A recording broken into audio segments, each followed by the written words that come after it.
The following podcast contains spoilers and adult language, and yet another classic 80s track that will now be stuck in my head for weeks, just like Depeche Mode was. This is a message from the Office of Emergency Preparedness. Due to the recent crisis, we ask that you remain in your homes. Do not attempt to communicate or interact with the creatures, even if they are people you know. Lock your doors. Bar your windows. Evil is coming. It's time for Aim for the Head, a horror apocalypse entertainment podcast. And now, here are your hosts, Diana and Steve. Hi, everybody, and welcome back to Aim for the Head podcast. I'm Diana. Aha! I'm Steve. This week we'll be discussing episode 4 of the second season of The Last of Us. Title of this episode is Day 1. And before we get into our individual thoughts on the episode itself, let's just quick rapid fire how we felt about the episode. I went first last week for episode 3, so Steve, you get to go first. So what are your thoughts, your initial thoughts on Day 1? Tell me. I enjoyed it. I thought it was great. I think it was better than last week's episode, and I like last week's episode too. I'm not saying last week's episode was bad, but I think this one kind of ratcheted it back up. We had a little bit more excitement with the underground subway sequence, right, which was very terrifying. And, we had a little sexy time, which is, always preferable.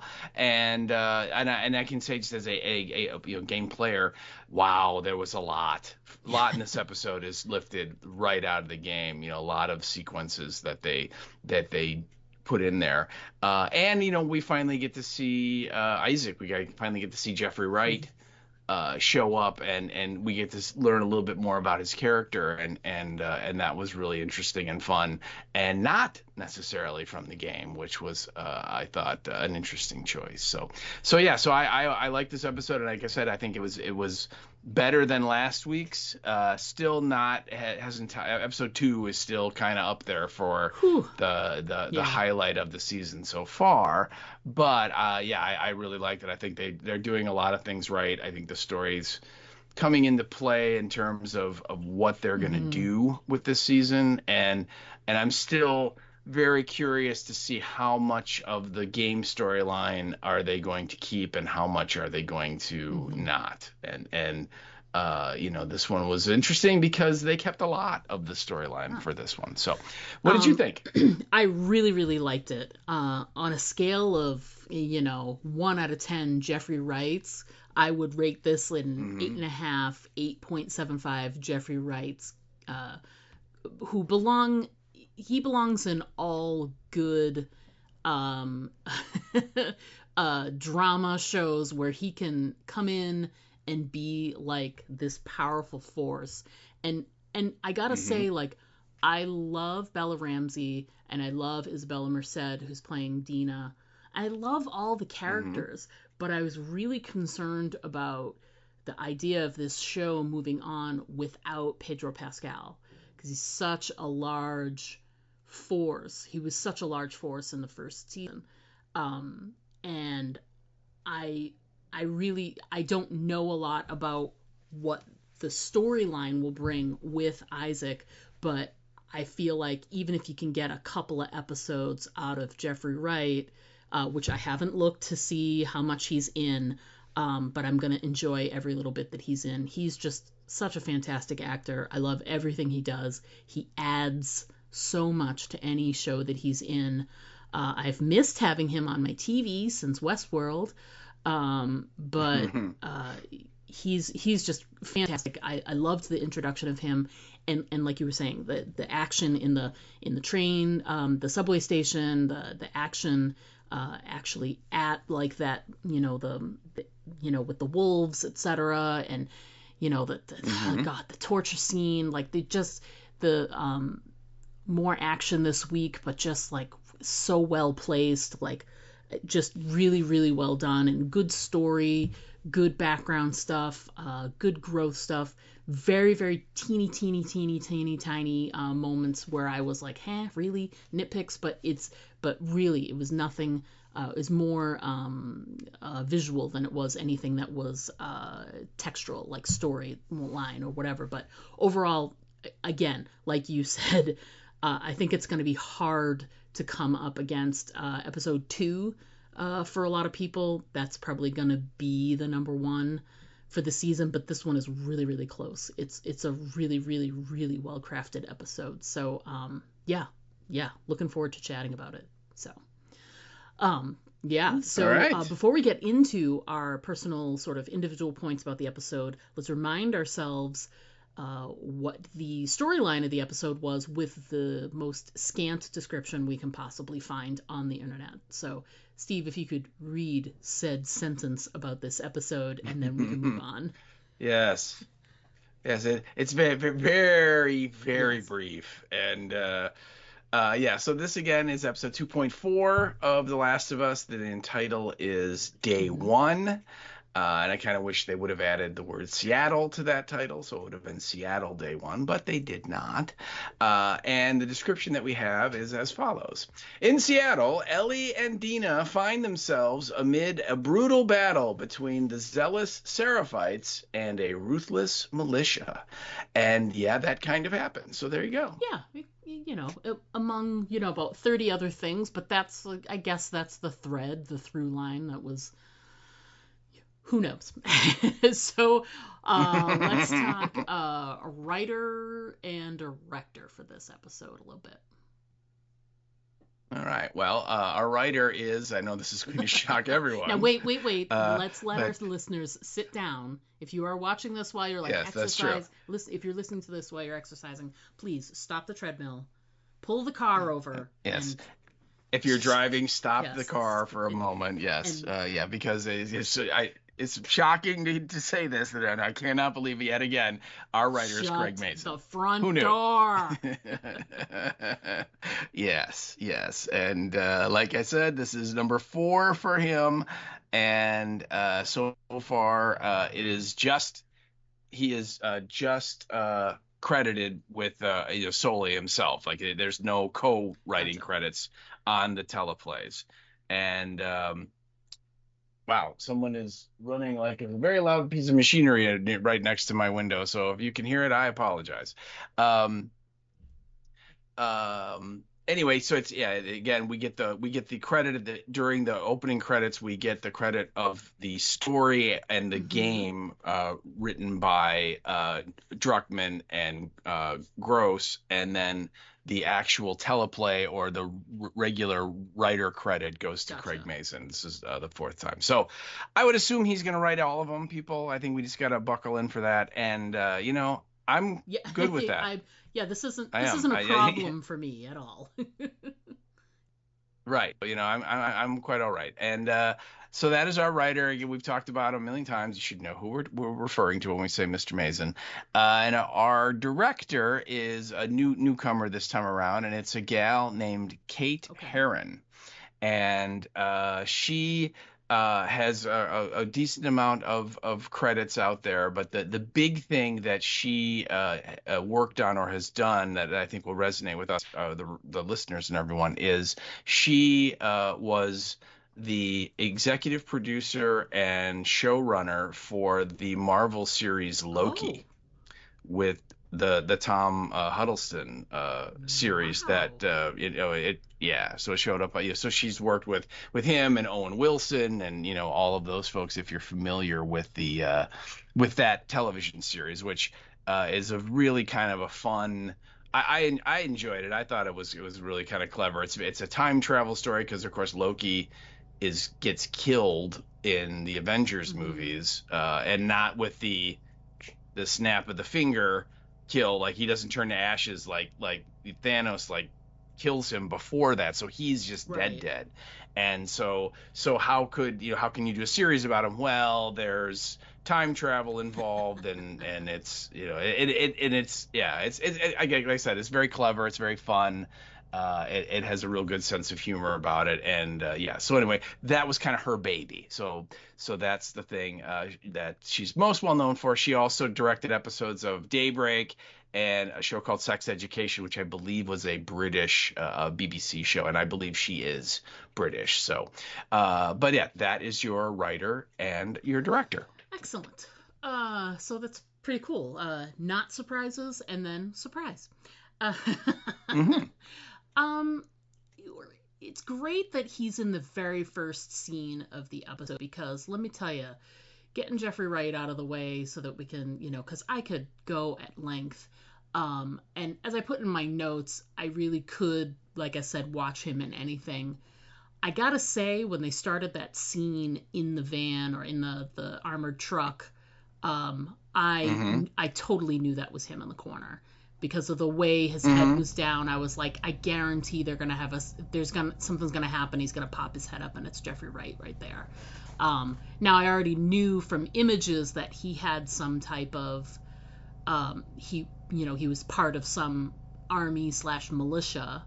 I didn't know when that was, so I didn't know that he was Fedra, which he was, but. So I saw that person in the corner, and I'm like, yeah, that person's head down for a reason. I bet that's Jeffrey Wright. And, you know, and sometimes I like being right. And this time I was right about right. Ha ha ha ha ha ha ha ha. Well, you know, even a broken clock is right twice a day. But so well done. Well done, Diana. He's right more than once a day. So let's just make sure that that's clear. You can make your jokes, but I see what you did there. I see what you did there. That's pretty clever. I try.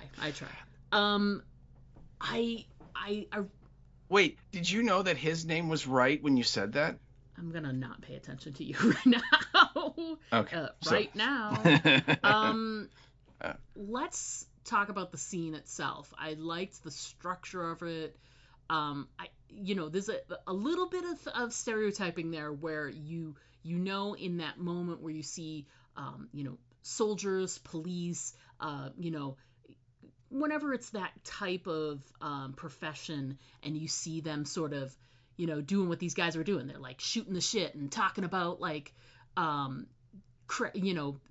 funny things that happen to like victims or whatever. Like whenever there's like an amusing tale or something like that, there's always a person of authority who was listening. There's always someone who's going to be like, come up behind them and whatever. And I'm okay with that, because I guess they knew he was there. It wasn't a surprise to them. So that was a little bit different than what we would normally see. But his reaction after they tell their funny story, and then, the new recruit kid asks about, why do you call them voters? And he tells the reason why, that, because we took away their rights. And he's just so deadpan about the whole, he's just like, there's no he's so disappointed. It's just dripping off of his voice. He's like, we're terrible human beings, and we've done terrible things to these poor people. And and I just like the structure of him being disappointed in that scene. And then they've got the whole moment outside where the resistance, which turns out to be like the WLF people, they set up a barricade. They've got to stop the armored truck, yada yada. And so he volunteers to go out. And when he did, I was like, is he volunteering to go out to, because one of the guys is like, don't, good luck on your death or whatever, and if you want to get killed, exactly. Fine, and clearly, like, these people, they didn't have weapons. They were just approaching in a really sort of slow, haunting / menacing manner, but they didn't. He's the one who's sort of armed to the teeth. But it says a lot about what that relationship has been between Fedra and like the average citizen. Here's this the voters. The voters. But not just here in Seattle, but like across the country. We've got these folks who they're just survivors, and they're just trying to survive. And then you've got Fedra, who's like armed to the teeth, and with guns and whatever. And even though he tells the kid to come out and to come with him, he's like, come and learn. He doesn't have his weapon up, but the kid has his weapon up right away because that's how he's been trained. Oh, sure. But I loved the switcheroo that he's just shakes her hand and that's the start. That's the beginning. So that's that's the day one. It's his start with the resistance, right? That's how I interpreted it. No, I mean, you could certainly interpret it that way, but in the game, there are lots of like chapters, and they visually put on the screen Seattle Day One, just like they do in the game here. So that's what I took from it. But you're right. I mean, this clearly isn't Isaac's first day on the job, but this is sort of like a look at Isaac, like before he became Isaac. Correct. Yeah. He's the sergeant here, sergeant or supervisor or whatever. And then in later when we see him with the wolves, he's a man of authority. He's in charge. He's he grows, but is also in a lot of ways a different person. Yeah. Did you happen to notice, and when he's wearing the Fedra, the body armor and everything, did you happen to notice what his last name was? No, I didn't. What is it? Yeah. You ready? Dick. His name, last name, at least the uniform he has the name on it, and his name is Dixon. Stop it. That's what it says. You can go back and look. Did they say anything about it being a nod or anything like that, or is it just... I haven't seen anything, so I don't know. Okay. I don't know. And I honestly, I do not remember them even saying his last name in the game. Okay. So I don't know. I mean, he was just always known as Isaac in the game. So, but fun fact, in the game, Jeffrey Wright voiced the character. I did gather that because there were a lot of articles that I saw where they're like Jeffrey Wright, and I was like, I wonder if he voiced. I didn't get to read any of them. I just I've been super busy Sunday and yesterday, so I mostly just did my stuff for the podcast so that we could get ready for tonight, but I didn't do too much of a deep dive. But now I want to go, and now that I've got a little bit more time on my hands, I want to go in and read some of that stuff and see what that was about. I think that's great. I mean, what a cool thing that he would, first of all, that he would do a video game. That's amazing. And then on top of it, he would do the show too. He's such a fantastic actor. I love him so much. Oh yeah, he is, and it's actually it is really cool that he did it, but it's not really as surprising as you think. And a lot of the mainstream Hollywood actors have done it. Either because they are in movies that have games made about the movies, but also just because it's a really sweet gig. Yeah. If you're a voice actor like that, you show up, you don't have to memorize anything. You can just read your lines off your script. And, you're like in a studio and it's nice and dry and it's warm and you know what I mean? You're not out on location. You're not doing night shoots where it's 3 a.m. So, a lot of them say that, oh my God, it's really a fun thing to do to kind of, in between, movie roles or whatever. It's like, if you can get that, it's very easy work and it's fun. Yeah. And so, oh yeah, totally. Yeah. So yeah, so as cool as it is, and it is super cool that they got him for the game. It's not as like shocking as you might think, because a lot of the celebrity actors type folks I agree. I so. think because there's been so much written about the game because of it becoming a series, and I just didn't. And they've talked before because they did get a lot of the voice actors to participate in season 1, so I knew that going into season 2 that would happen, but I hadn't seen anything written about him being involved. And to me, like, he's kind of like along one of those lines where I feel like he's labeled more as like a character actor, less than, because he's not really like a leading man. But to me, I feel like he's like he's top billing to me when he does stuff. So, because he's just so talented. So, and I'm not saying talented people don't do video games. That's not what I'm saying. I'm saying like he's the kind of guy that could get involved in a movie, and a movie would be made because he's in it. So for him to lend his name, yes, it's a cool gig, but it's not just a cool gig for him, but they get to say Jeffrey Wright did the voice in our game. Like he's an Oscar-nominated actor. You know, that's some pretty good, you know, bona fides is what I was thinking of. So it definitely, in terms of it being a cool gig to do in between stuff, I totally get that. That makes absolute sense. I just I don't know. He's just great. I can't say enough about him.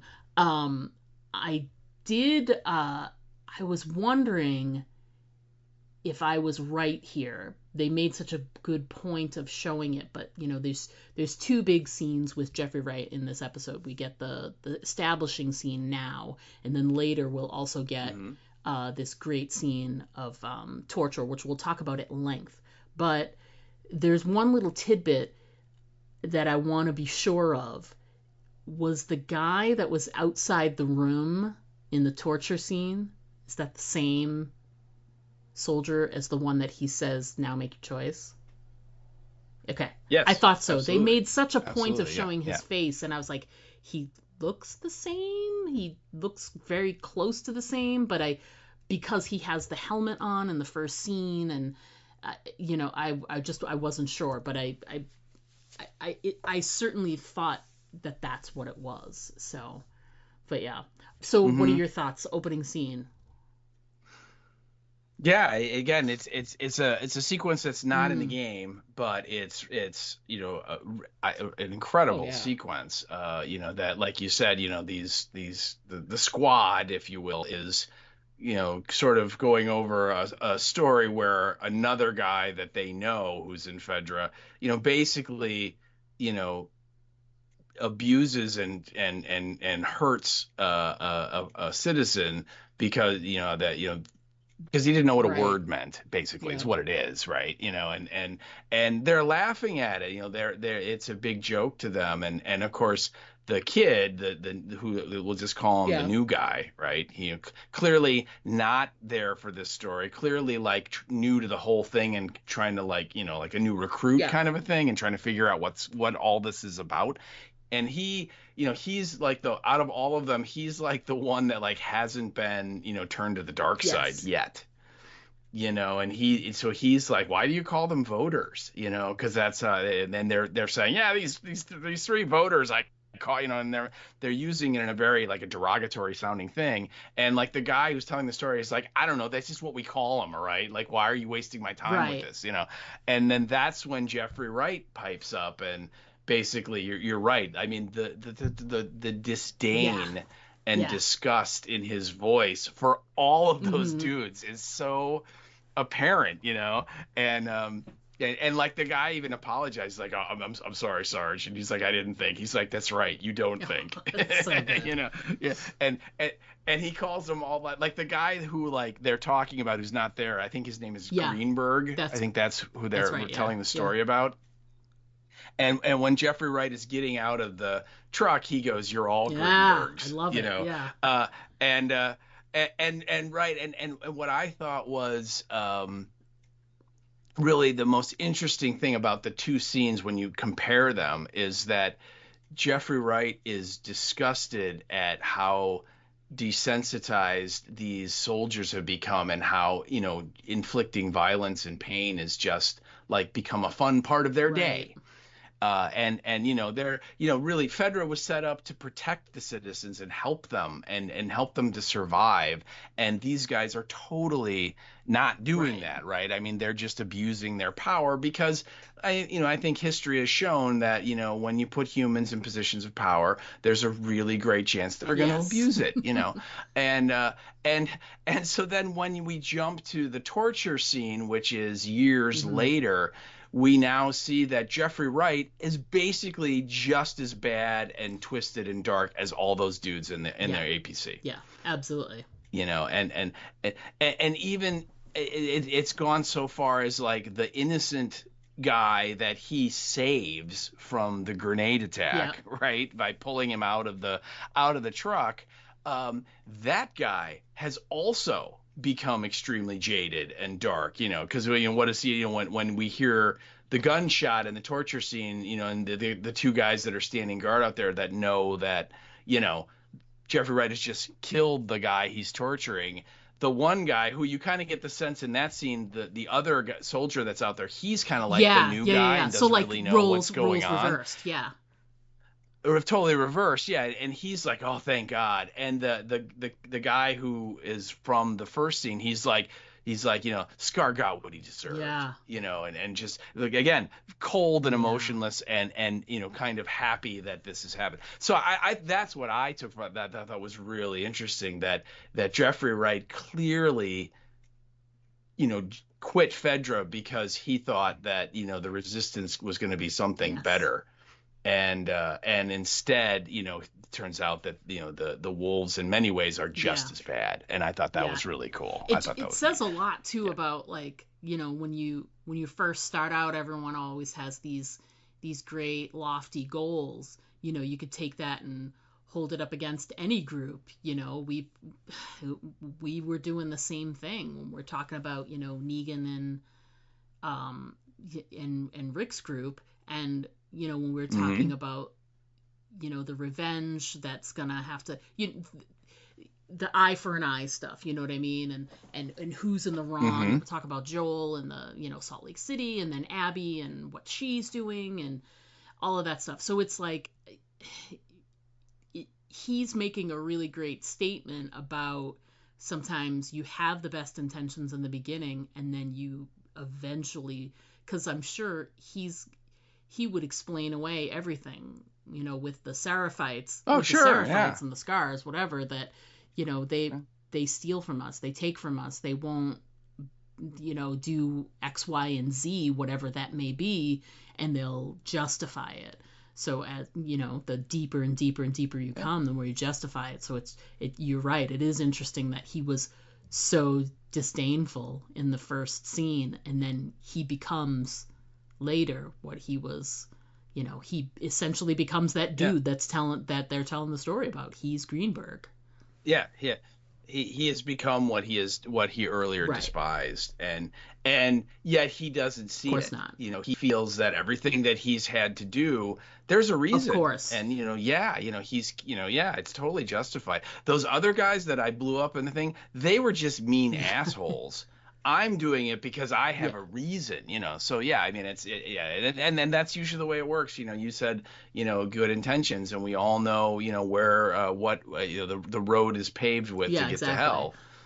Is always good intentions. Yeah, there's always a reason, right? And so I thought that was really interesting, though, that this is the scene that they decide to start the episode with. Right, we don't go to Ellie and Dina. We don't go back to Jackson to what we know. Instead, we're shown Isaac, who we've never seen Isaac until this moment. Right. I don't think. Right. And yet this scene was, it was tense. You didn't know what was going to happen. When he gets out of the APC, and you're like, are they going to kill him?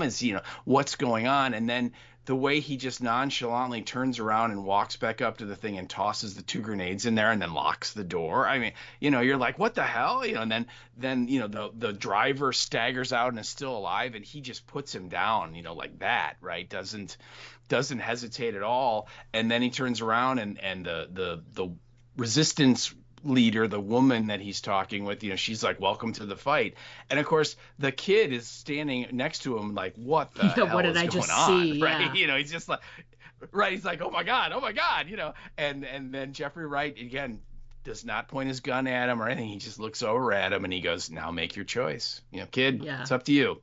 You can walk out of here, or you can join all those guys in the APC, one or the other, So yeah, I loved it. I thought it was a really, really interesting and powerful opening scene, and really helped establish the character. And then when we get to the torture scene, I thought it was just really neat of Craig Mazin to say that, when you watch that first scene, you think, oh, Jeffrey Wright, he's going to be a good guy.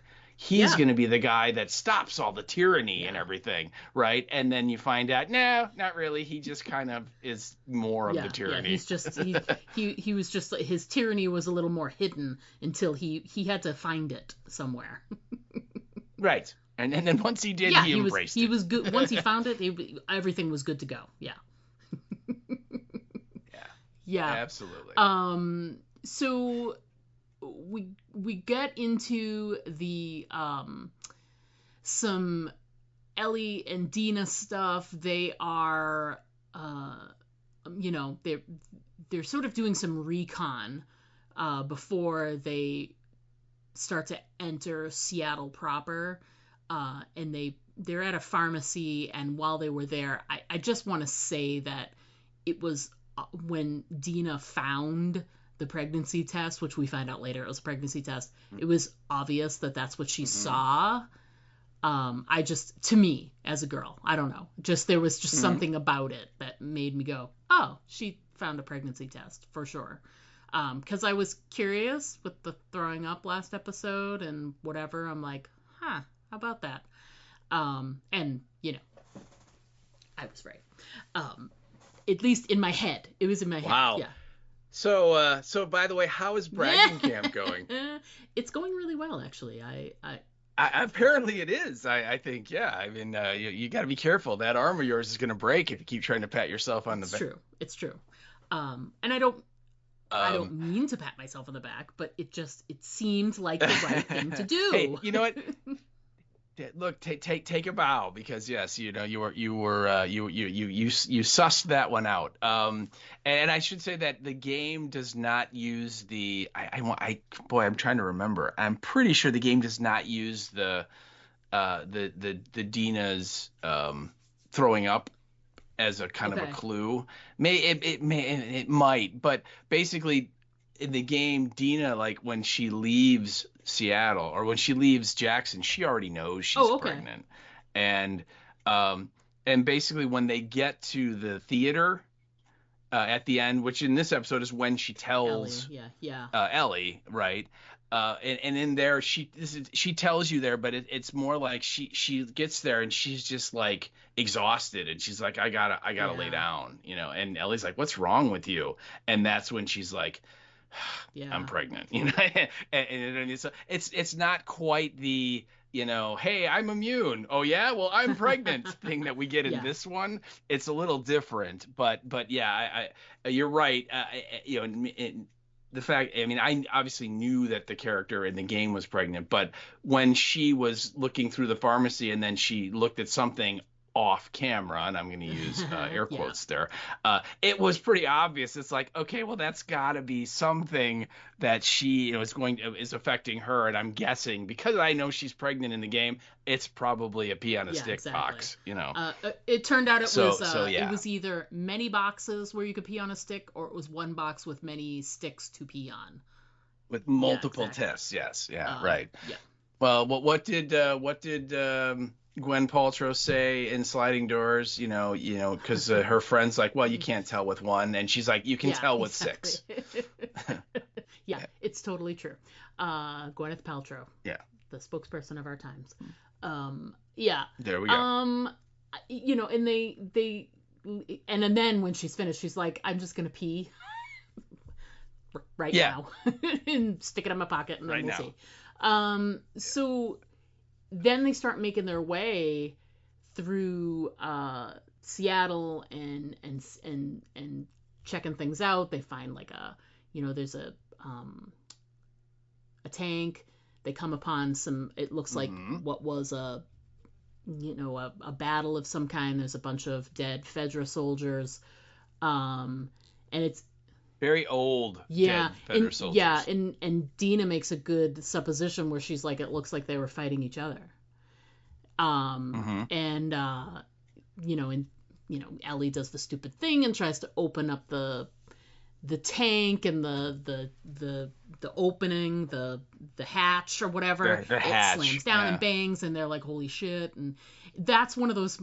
Did you Did you have any thoughts or flashback moments to the pilot episode of Walking Dead with the tank? I was curious if they were calling back anything, but because they're also pulling from the video game, which I haven't played, I didn't know if it figured in there, like maybe they enter a tank at some point. So, I Hmm. mean, I liked it because to me it felt like it could be a nod to episode one, but I wasn't sure. So, It is not there. There's no scenes in the tank like that. That sequence did not happen in the game.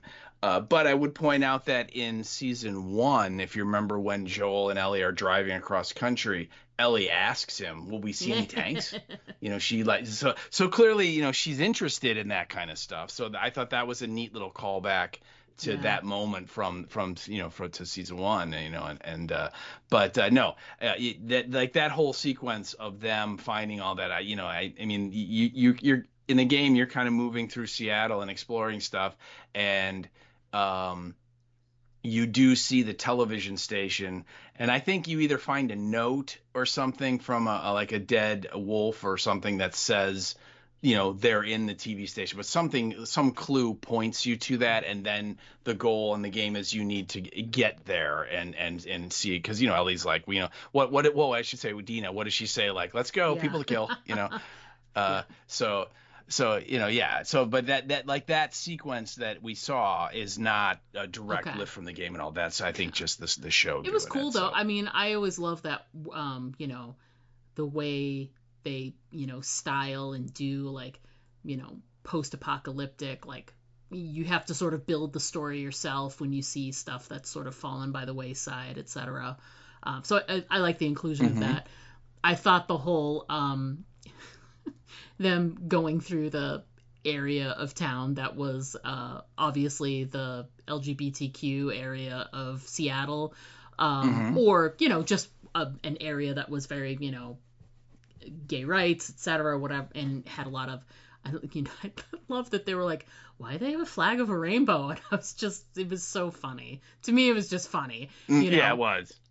But again, it makes sense. Like those They kids, they would, didn't grow up when yeah, that they was a wouldn't thing, so know, they yeah, wouldn't know, and I'm not sure Yeah, they yeah. would have had to have found like a very brand new textbook for that to have been even talked about, that and maybe in a historical context, but not you know so I just was giggling to myself because there's out of context it does look kind of like, what do hmm you what do you have a flag that's a rainbow for, and they're like, maybe they're just happy people, whatever. And I love Yeah. that.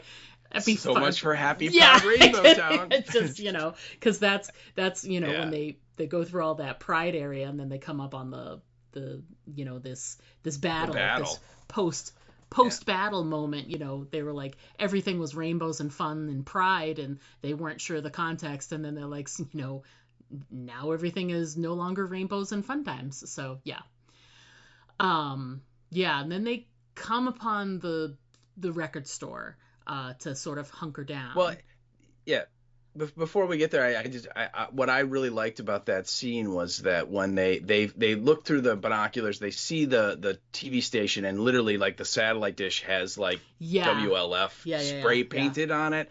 So, Ellie is like, "Come on, let's go, let's go, let's go, let's go." And I love that Ellie, very emotional, and let's get on with it Hmm. now. And Dina is much more like cool-headed and like actually thinking about Right. stuff, because she's like, "Hold on." And Ellie turns around, and Ellie, and Dina's looking at her, and Ellie's like, "What?"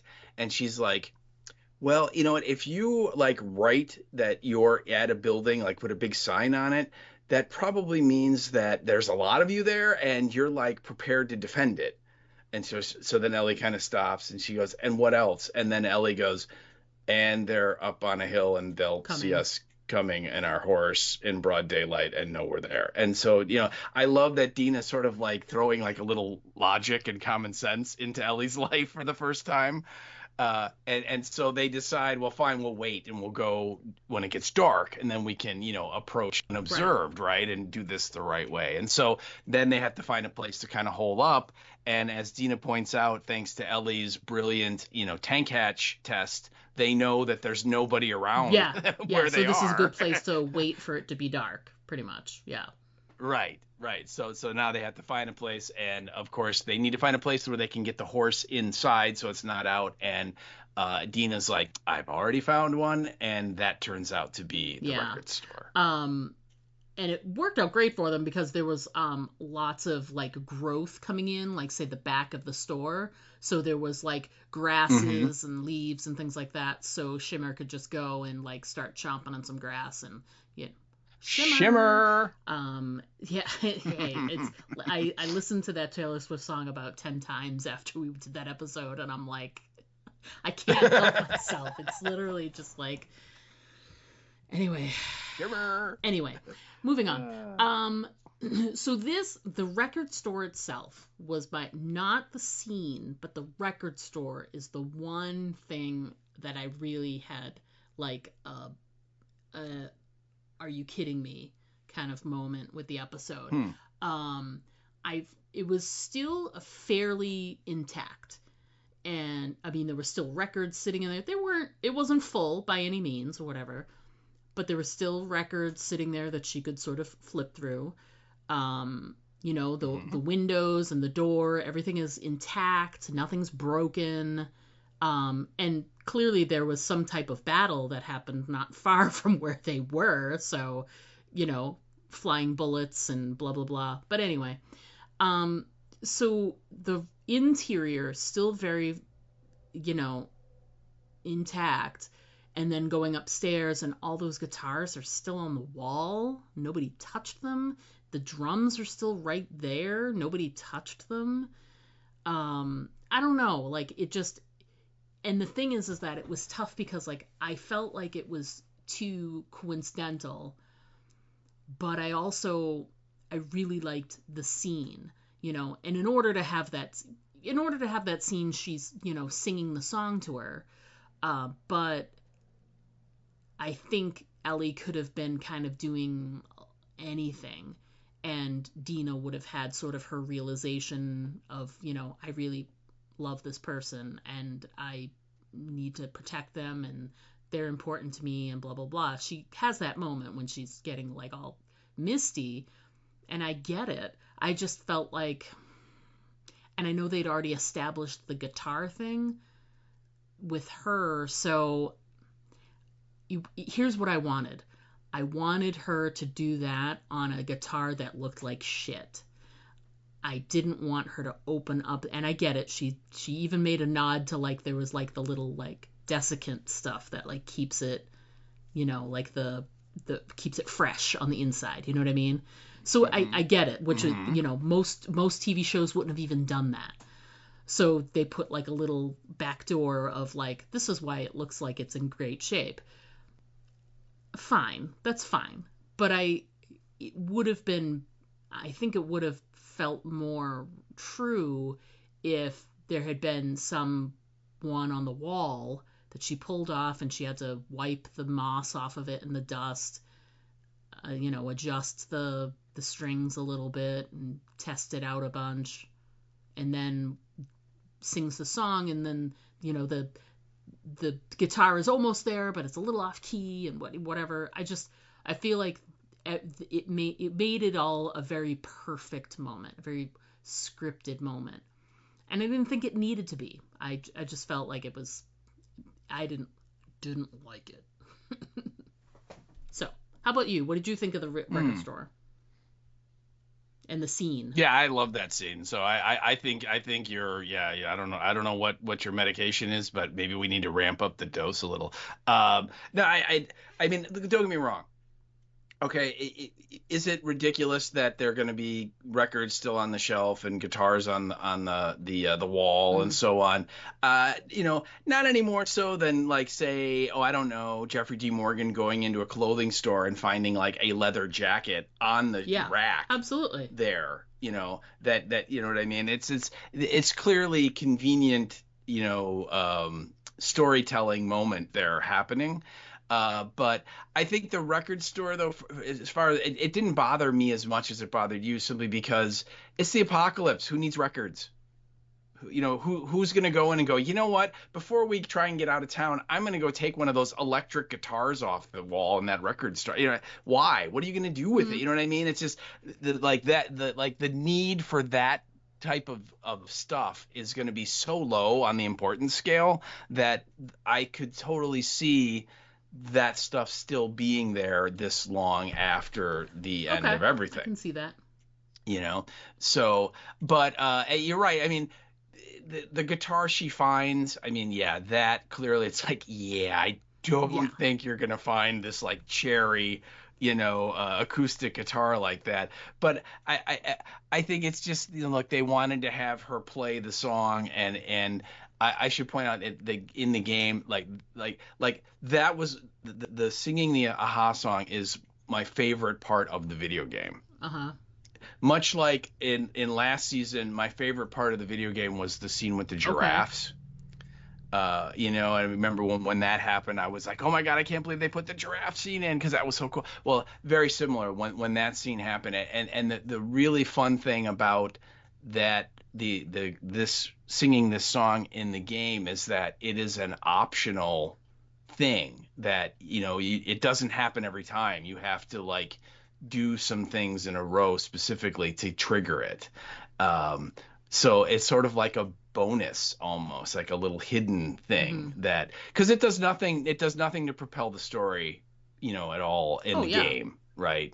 And I mean, it does a little here and that, like you said, it kind of helps Dina realize, that Ellie's the one or whatever. And we see that, she's crying and all that and so on. And it's very, very sentimental and sweet, but it's in the game it's completely unnecessary. But if you trigger it in the game, it is a really cool moment to hear her sing the song. And of course, it's Ashley Johnston singing in the game. It's not Bella Ramsey, but Bella, they said in the featurette, she could already play guitar before she even did the show.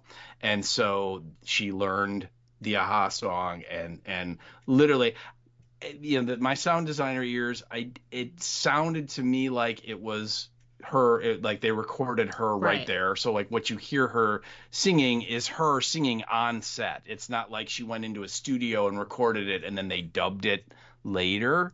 So again, she's got a great voice and she can play the guitar, and she nailed that sequence. So because this is my favorite moment of the video game, I love this sequence. So the little nits you're picking, I get it, but it just, I'm like, nope, I'm good. And for me, I felt like I just wanted to make it clear when I said, like, it's the setting. The scene itself, like the actual scene themselves, is the part that I really liked. The setting of it, I just felt like, and what you were saying about, yes, it's this far into the apocalypse, I agree, but I also disagree, because when I think of them being in Boston, I see them trading anything to get like Fedra dollars, to get, so, everything is a commodity in this, because no one's making new records, but someone who has a little position of power may have a record player, so I understand that, like, on the surface, it's not like a can of food, and it's not like a can of gas or a flashlight or a weapon. I get that. But I also think that they've also set it up so that these larger cities, these larger Fedra locations, which then, whether they are or aren't still being run by Fedra, there's still a pretty large trading element, because there's no more money, really. You have to sort of barter for the things that you trade for the things you want. That's how it works. These are their like string of beads like that would be like from years ago. So I understand they're not like the number one thing someone would look for to trade. I get that. I just think 18 years in, maybe you're scraping the bottom of the barrel a little bit, and you're seeking more sources to try and to do that stuff. So I don't know. I would say, if I had to pick one thing, it's the guitar inside the case that really was the problem for me. The rest of it was, yeah, I can see your argument for it, but the one in the case was the worst one. So, and I'm a happy person, and I don't need medication. So, all right. Anyway, it's exactly what someone would say who's on medication. But anyway, okay. Yeah. Well, anyway, at least I don't make terrible puns. What did you write about this scene? Oh yeah, I thought, this is my turn to break my arm, patting myself on the back. My comment was, it's good to see that this series finally had its aha moment. Yeah.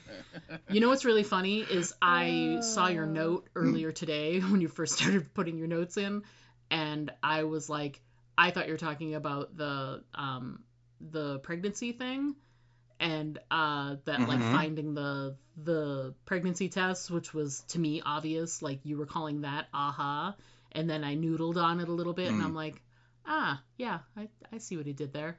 Terrible. I see. Terrible. It's terrible. I know, it's terrible. Terrible puns. Very punny. You know, just remember, you know what one of the worst teas in the world is? Oh God, what? Yeah, humanity. I agree. Yeah. Huh? Yeah. Huh? Anyway. Hey, that one was for you, Erica. So next up, because after a beautiful scene where someone sings a song and someone realizes in that moment that they love them, definitely pair that up with next up should definitely be a torture scene. Yes. And not only... I love this scene. Say? I love this scene. This scene is just powerhouse acting with two dudes, and it's great. And it's everything, you know. It's the Super K Billy sounds of the 70s. Like it's, you know, he's doing the exact same kind of monologue about, you know, to take you off guard, but I'm still gonna torture the shit out of you, you know. Yeah. You know, he did, and then once he realized that he was not going to tell him anything, that he was just, you know, too devout, then, you know, he's useless to him. But the whole monologue about the Mauviel saucepan is just, and the fact that he said that he'd have the Mauviel saucepan with lid. Yeah. With lid. And the whole, like, Williams and Sonoma is a story you wouldn't know, and, you know, and I'm like, this is amazing. This whole scene is amazing. And then he even goes further. And then he starts comparing, like, copper versus having cast iron and da-da-da-da. I mean, he's got some thoughts here. He really does. From top to bottom, that whole scene is just incredible. And it tells us everything that we need to know about who Isaac is in this current time frame. And he's gonna be someone to come up against. And I don't know if Ellie gets to meet him, and I don't want to know. So, you know, overalls, please don't. But well, let me tell you. Which you wouldn't. I know you wouldn't. But I can't imagine you wouldn't put these great actors into this show without giving the watchers the satisfaction of seeing them, you know, chew the scenery together for a few minutes. But either way, it built on the first scene and made me just so excited for more Isaac. I'm dying to get more Isaac. And not only that, but in a scene where I am absolutely sure that I want to see as much Isaac as possible, I also am still further intrigued by, you know, the Seraphites, the Scars as they're called, because they are just so devout. They are, I'm just so curious about more information about them. So you love the scene. Tell me your thoughts about the torture scene. Just incredible. Yeah, it is. Like I said, it was. If the subway sequence wasn't in this episode, this would have been my favorite part of the episode, as great as the song was just from the game. But yeah, the whole beginning where, we don't see who he's talking to, but he's clearly regaling someone about, when he was young, he couldn't talk to girls, so he would cook, and he would go into the store and stare at these pans and knew I'd get one, and like you said, with lid, and I love when he goes, and so I finally got one, although not how I planned, and then he kind of, as an aside, he goes, benefits of the apocalypse. Loved it. Such a great line. which again, a wonderful line. But what I thought, and you're right, because what you said in that, we see that now Isaac is now just as dark and twisted as all those Fedrigas he killed in the first scene. But what I really loved about this episode was when the episode starts, Isaac has all the power. And he is menacing, and he, turns on the burner, and he slams the pan down, and he's talking about, copper's, it heats up faster, it's more conductive, but it loses its heat quicker, and normally for interrogation, you should use cast iron because it holds the heat longer. But I wrote this line down, he said, but if you own Mavel, you use Mavel, which again was a great line. But when he comes over, and of course, here's this poor Scar, and he's naked and chained to the wall and clearly has been beaten and is in bad shape. And Isaac makes him hold his hand out, and he puts the pan right on the top of his wrist, and just you see it, like he burned the skin off of his hand, right, and just tortured it. And he wants to know, like, when's the next attack coming, or where's the next attack coming, or something about the war. I need more information. And of course the guy, like you said, he's so devout. He's just saying, the prophet will protect me and save me. And Isaac is kind of mocking him. Like, what are you talking about? Is your prophet watching you getting your ass kicked, and stuff? And then abruptly the power completely shifts to the Seraphite. When he goes, he just looks up at Isaac and he goes, "You're going to lose." And Isaac is like, "Oh, really?" And he's like, we have automatic weapons and hospitals and, electricity and all of these things. You guys have like bolt action rifles and bows and arrows, and how are we going to lose to you? Like incredulous that you're even saying this. And the wolf goes, the Seraphite goes, every day one of your wolves comes to see the truth and takes her into their heart. Every day a wolf leaves you to take the holy mortification and become a Seraphite. And then he goes, and none of us ever leave to become a wolf. And that like pisses off Isaac to no end. And he goes and he picks up, he'd put the pan back on the stove to heat it back up, and he goes over there and he picks it up and he turns around and he's like, "You're going to talk." And the Seraphite already has his other hand out to torture, and it's like at that moment, like I said, the power in that room just totally exchanged, and now it's the Seraphite that it has the upper hand, and Isaac knows this guy's never going to talk. I can burn every inch of his body, and he will never tell anything that he knows about what's going on, and he shoots him, he just kills him, because he's like, this is a waste of my time, right? And I love that. I just thought that scene with those two guys going at it was really great. And it shows you, like we said, it shows how what a bad place Isaac has gotten to. Yes. But it also shows you how like crazy Carol-ish the Seraphites are. That this guy is such a true believer that he's like, yeah, go ahead, torture me. I don't care. I'm not going to talk ever. That's what I said. I love that scene. I thought that was just a powerhouse acting moment for those two guys. So it's great. It's funny while you were sort of going through the sequence of the torture there, it's not that I forgot, but just that extra level of when he put his second hand out. And you knew everything you needed to know about this guy and his faith in his group of people and his feeling like he's in the right. In this moment, he feels like he is fully in the right. It's so powerful, and just such a well crafted scene from beginning to end. Interesting side note, because like we were saying, when they start off, he's talking to someone off camera, so we don't see, and so it's sort of, you don't know. But on second watch, I was paying attention, and it was also very quiet in the house. You can hear a little bit of the Scar, like sort of moaning a little and weeping a little bit. It's very, he's like whimpering. It's very slight. It doesn't appear on closed captioning. Like it doesn't say anything about sounds of whimpering or whatever. But I heard it and I'm like, oh, that's just incredible. So I just what a great scene. Loved it.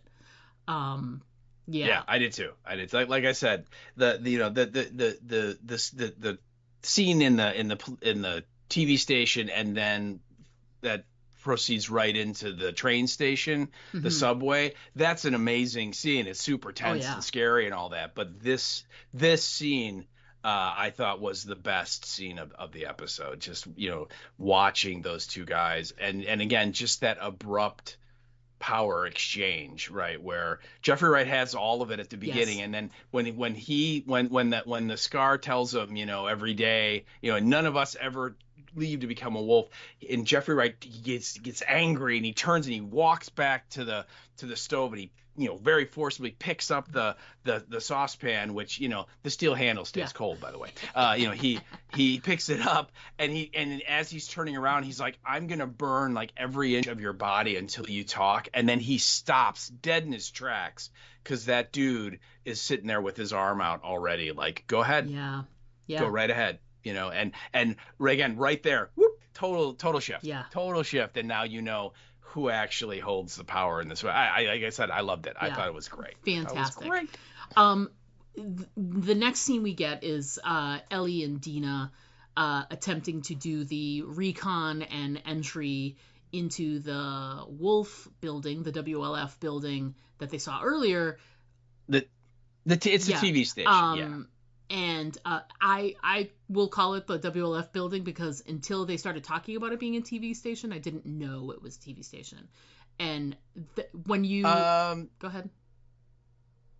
I was just gonna say, when they are looking at the at the satellite dish with the WLF like spray painted on it or whatever, on the roof of the building to the left of the satellite dish, it says like channel 13 WKAB or something like that. So it does. I believe you. I'm telling you, I didn't see it. Yeah. Oh, I get it. And also, and for me, it made sense, because in the game they specifically refer to that building as the TV station. So going into it, I'm like, yeah, they're going to the TV station. Okay. And there were a lot of things that when I watched the featurette after, and there was when they called it the TV station set, there were some like little things about the set that made me go, oh yeah, it did have those things. But when the two times I watched, when they look through the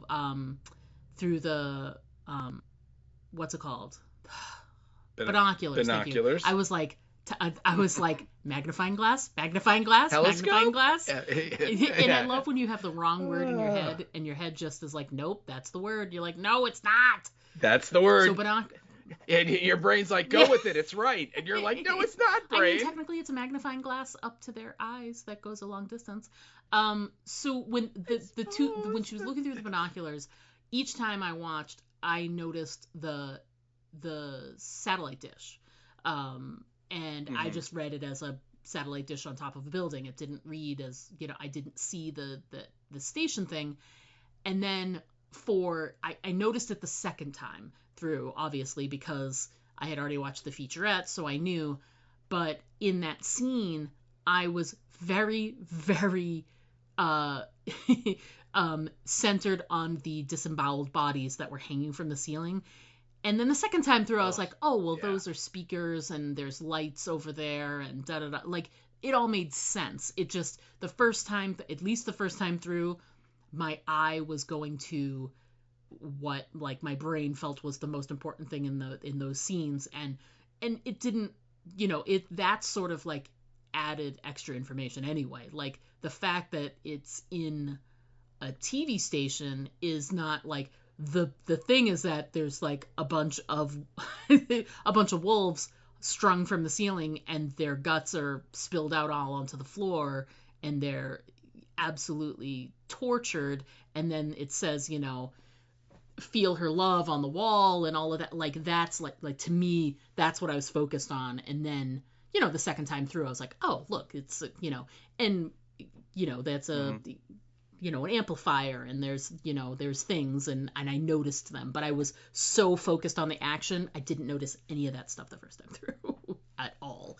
Oh, wow. But anyway, okay. But also consider for yourself too, those little cues for you would also speak to, you already knew that there was a TV station there. So I had no prior knowledge of that. So the little visual cues didn't hit the first time, but they did the second time. So, and where the wolves are, like, hanging, that's like a newsroom set where like they like do like the local news or something. That's what that room is supposed to be. That's why it's so big and high ceilinged and all that stuff. All of that makes sense in the second time. So but just the visual of them, like, first of all, when you choose to go through a window that has blood on the edge of it, I mean, is that like the harbinger for what's about to come? I think. I think it is. Yes, that was a good sign. Let's pick the broken window that somebody like tore their like body on. Yes, that's the one we want. And then they make their way through and get into the main newsroom area, as we were saying, like with the tall ceilings and everything, and it's also very brightly lit. They've got like the stage lights on, etc., and they're pointed right up at the bodies, and it gave me really, really big Silence of the Lamb vibes, big time, because of the scene where the exact same thing happens. He's on display. When Lecter did that to the guard, he put the guard on display up there. It was all a big theatric, and it felt like they were doing something similar here. They, on a larger scale, there's more of them. There's about 5 of them hanging from the ceiling, 5 or 6, and they are all, disemboweled, and and the lights are shining like right on them, so it's very dramatic, very effective, and they have their, their little phrase written on the wall, the feel her love, and it's very, very, very effective. I just was immediately like, I really, really was feeling what Dina said when she's like, what the fuck is wrong with Seattle? And she's not wrong. It's an apt description of everything that they came across. I thought it was incredible. You said the TV station stuff is in the game. Is this like what they come upon? Is this the same? Yeah. Oh yeah. Okay. Absolutely. It's direct lift. Yeah. And yeah, Dina does not say that great line, but yeah, they're both, Ellie and Dina are both like, oh my God, and just freaking out by it. And it's very eerie in the game, because you get to the TV station and it is abandoned. There's nobody there.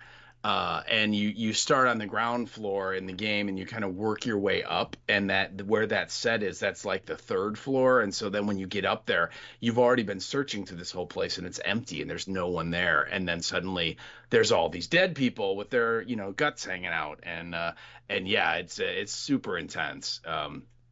And again, a direct lift, which I as someone who played the game, you're just like, look at that, and it's just so great, And when you watch the featurette, you find out that like those were like real stunt people that they strung up, so they weren't like mannequins or dummies or whatever. They were like actual people acting, which I thought was a nice little touch, Agreed. To make it that much more real.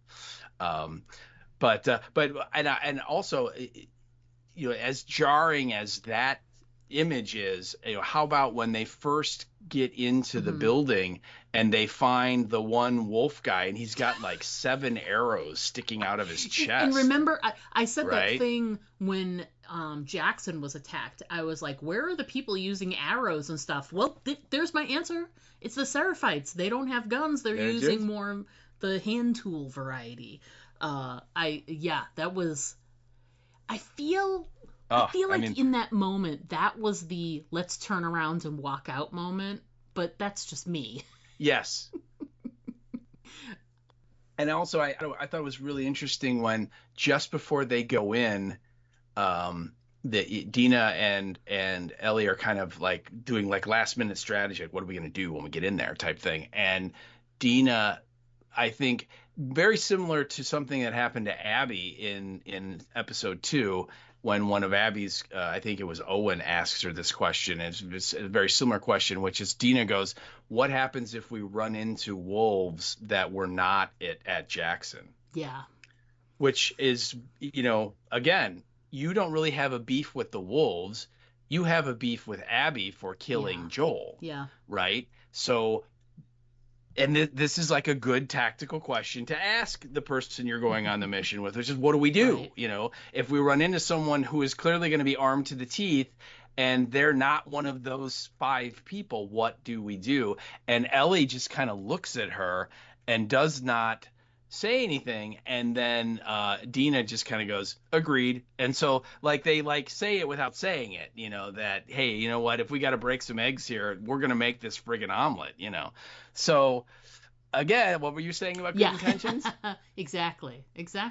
So and again, it's the same thing. It's you can have those best intentions, but they all start to fall apart once you're on your, emotional journey. I'm using air quotes here. So I didn't include it in my notes, but that's a fantastic moment. It's a proper question for Dina to ask. And that's, I guess it's full annihilation. People that get in the way, I would assume. I don't think that they're going to go and like firebomb the whole place, but if I'm trying to, it's if I go into a room and Abby's there, but there are 3 other people, everyone's dying. It's collateral damage. Yeah. Absolutely, it's collateral damage, and you just rationalize it, much like Abby did when her plan was to go, capture the horse patrol. Yeah, and we'll get them to talk. And then Owen goes, what happens if they decide they don't want to talk? What are we going to, how far are we going to take this, right? And if you threaten to kill someone unless you talk, and then they don't talk and you don't kill them, well, then the interrogation is over, So, it was a really interesting point. And again, we're starting to see some similarities between Abby and Ellie. Yeah. In that, how far are both of them prepared to go here on their quest for revenge? Yeah, absolutely. So. I had a thought and then I lost my thought, so there we go. No. It'll come to me, I'm sure. And if we have to go back, I'll just jot it down. It's fine. So then there's people that, the wolves come back in. The wolves show up, and so they gotta hide and run and try and get away. And again, that moment is also straight out of the game. You kind of search as much of the building as you can, and you find some information that helps you a little, and then suddenly, you look out in the game, you look out the window and you see like the trucks pull up and all the wolves get out and they're like, get into the building. You can hear them talking, and so then you and Dina are like, oh crap, and so then now you gotta. In the game, you got to kill all the wolves. It's not like in here, but that's because it's a game. But you get away and you make your way out to the street, and you ultimately work your way into the subway tunnels to try and escape this search party that is on your tail, right, so to speak. And I did love when they find like they gotta like crawl through that opening right in the rubble, and Dina's like, they can't fit through that, we can. Yeah, I like it. We found Ellie and Dina sized holes in there. Yeah. And she's not wrong, you know. She, it's good because like leading up to this scene, which is just such a fantastic action sequence, the entire time that they're in the subway is just incredible. But they've set it up so that Ellie and Dina have really good like battle instincts, and they also complement each other really well in a fight situation like that. And they've shown them in, not like this, but they've shown them in those style situations. But I just love how it all devolved, starting with her thing where she closes her eyes and listens to the different voices. She just listens for the different style voices, and once she got up to 5 and it starts to get like they start to overlap a little, and she just looks at Ellie like, this is bad, this is really bad. And then once they start to swarm, it's like, you know, the wolves aren't paying attention to them because now they're in a fight for their lives. No.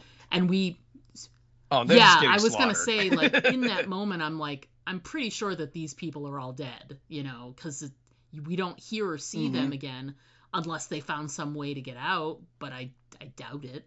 They were inundated. Oh no, they kind of show when they climb up on top of the subway car to get in through the opening at the beginning. There's a kind of a long shot from their perspective, and you can see the wolves are just getting overwhelmed. You know, I mean, they're just So all those people are toast. They're There's no way. I mean, those guys, they're dead. How about though the scene with the they start throwing the torches, right? Like the road flares. And first of all, the red road flare, again, that's how, I mean, that again is straight out of the game, and they do that in the game, and you basically, the whole screen is just lit with that red color because of these torches, and then all you see are the flashlights of the wolves as they're searching and they're walking around, and you know, you're trying to sneak around and do stuff. It's really great how they captured that image. But when the one guy tosses a flare like under one of the train cars, and you see the quadriceps, like almost like antenna, start to move with the torch right there, and it's just like it's the telegraph thing all over again. It's like, now the weeds are calling in all of the infected in the area to come here because there are people, there's food here or whatever, you know. And once everybody starts hearing the infected making their noises, like one of the wolves talks to another one and goes, I thought this place was clear. And the first one's like, yeah, it was, you know, so they're surprised because that's why they went in there thinking, we cleared out all the infected from this area. You know, there aren't any. And nope, there are, you know.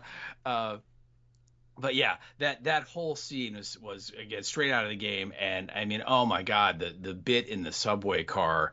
I mean, how about when they get in and they work through the first car, and then they get to the second car, and Ellie like slams the door shut, and as soon as the door closes, that clicker puts his face right up at the glass, and you're like, oh my God, you know, what did you jump when you saw that? There were just like each little moment there was like a ramp up. And you jump, and there's another ramp up, and oh my God, and then there's this, and then your skin is crawling, and there's another ramp up, and there's another ramp, and another ramp, and oh my God. And I suspect that Dina's pregnant, so I'm like, oh my God, she's gonna get, like, I fully thought that this scene was going to be Dina gets bit, and it becomes more like crazy because she's also pregnant and blah blah blah. So I mean, and again, I don't know what's going to happen with any of these characters, so I would assume that Ellie's going to make it, but she, you know, because she's the main character, so, but it didn't make it any less tense. Yeah, but you thought Joel was going to make it too. But just like as they kept moving through, and then there was that section where it was sort of the black area where it was like rubberized and like caving in. It was like the middle of the car. Oh my God, it was so crazy. And then when and we should say that it's strewn with these skeletal corpses, right? That they got to like pick their way over, and then when like they start smashing through the windows, and like, you know, they're shooting a bunch of them, but they're just like keep coming. You know, again, they did. I thought that sequence. I thought Kate Herron, the director, just did a marvelous job of ratcheting up the tension, and myself, I again, because I played the game and I kind of I know what the game storyline did. I'm like, well, okay, I'm fairly certain that neither of these characters are going to die right here, right?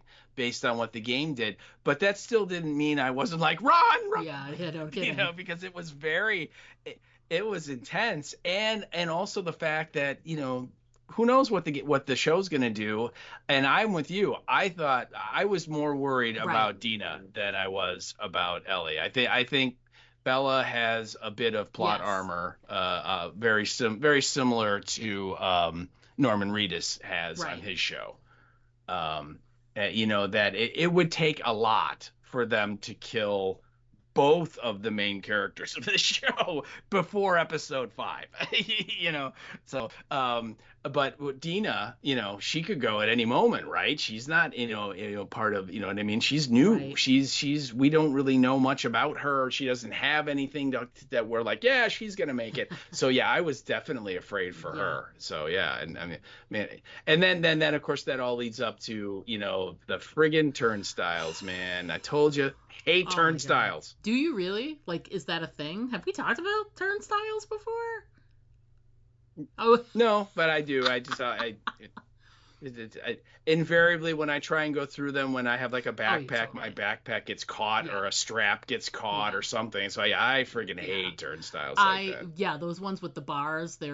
I always feel like and they're used a lot in movies and TV shows where like you get stuck in the middle or something like, and it's so as soon as they saw the turnstile, I was like, no, do something else. Yeah, climb over it, dig underneath it. Who cares? Just don't go through the turnstile, you know. And the way that she just put her arm out there, and it's a really scary infected too, because it's very Tess-ish, as it were, because it's very like she's got the cordyceps in the mouth that are reaching out. They're all like dangly as she's reaching out to bite, and for Ellie to put her arm there, it just, you know, it's literally like a shield to keep the infected, you know, busy so that they can keep turning and get Dina out. But it just I thought it was, even though, you know, like I know she's gonna be okay, but it's still like, you know, was it Joel or Tess that said in season 1 where they're like, you're immune from, you know, changing over because of the bite, but it doesn't make you immune from being torn apart. So just because she's fine, just because she's fine because of the bite doesn't mean that infected couldn't have like really like clamped down and like tore her arm out of her socket. Like, who knows, right? Sure. So right. Oh yeah. I thought it was just a fantastic, like on the edge of your seat moment, but just so well crafted. And you know, and then straight from there, as soon as Ellie gets bit, then I know, like, we saw the photo, we saw the scene in the, you know, scenes for next week. They made a big deal about, you know, there's a scene where Dina is pointing her gun at Ellie. And you don't know the context, you don't know anything about it. And even in the promotional photos, when I was putting stuff together for, you know, our social media stuff, there's the picture of, you know, they're on opposite ends of the room and Dina has her gun pointed. And I said last week, I was like, I wonder if Ellie gets bit. And she's fine, but Dina's like, I gotta shoot you. And that's exactly what happened. Yeah. But it was so much more amped up than I thought it would be. And it just kept going. She's so incredibly upset. But she's it's interesting because the way that the actress plays it, she's upset about Ellie, but she's also trying, like, she's in an inner struggle where she's like, if this were any other person, I would have shot them already, and I need to maintain my strength in this moment. Like, how I feel Right. about Ellie shouldn't change the fact that she's going to turn into a monster in like less than 5 minutes, and I need to do something here. Yeah. Right. Just incredible. And what did you think of that? Was that in the game? There is it is in the game. I don't believe it happened there, but I honestly I can't remember. But there is a moment where Ellie eventually, and it's either she gets bit and she sees it, or Ellie just tells her. I honestly I do not remember. And it's weird because I just played the game like 2 weeks ago, but I don't have a strong memory of that, like pointing the gun kind of a thing at her. But what I do remember is that Ellie is trying to tell her that the her arm with the tattoo, like that was a bite Mm-hmm. mark, and then she covered it up, and Dina doesn't really believe her at the time. But then I think and now that I'm talking about it, I think that she kind of comes clean first maybe, and then Dina doesn't believe her, and then Dina sees her get bit later, and then she's like, holy crap, you were telling the truth.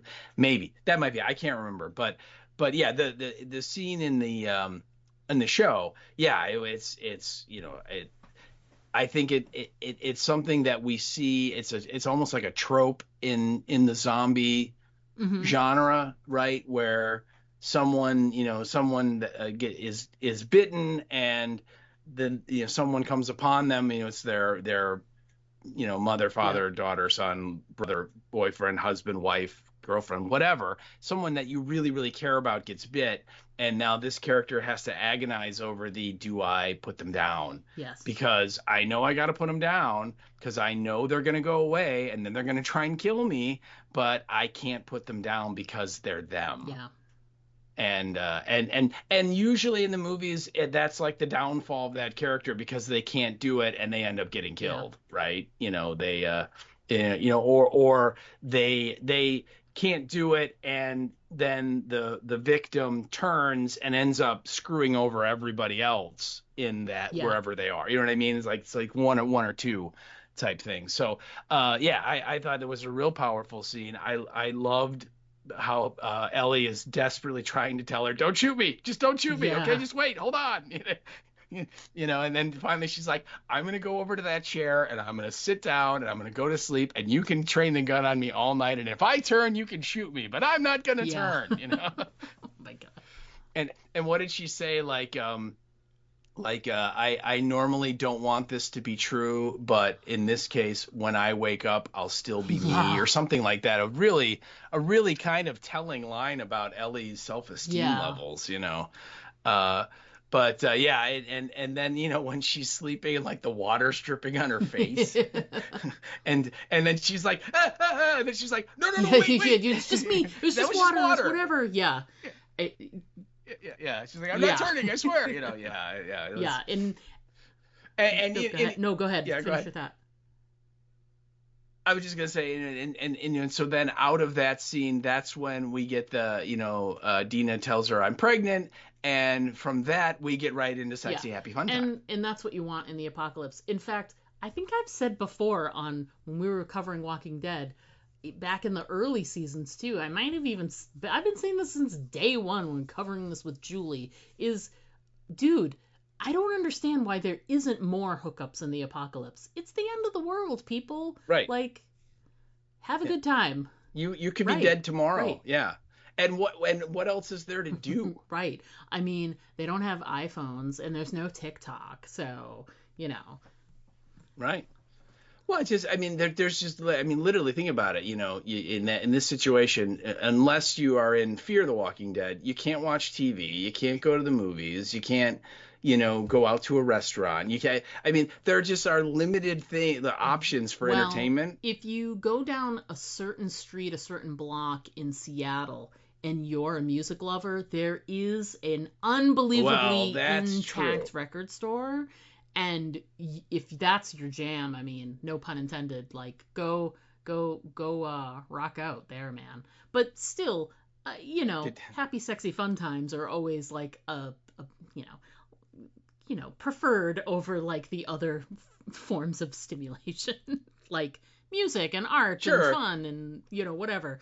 Yeah, go for the sex whenever you can. It's like, well, what do you want to do tonight? I thought we could read these books here as we sit here next to the fire. Really? That's what you want to do? Yeah. I mean, yeah, it just.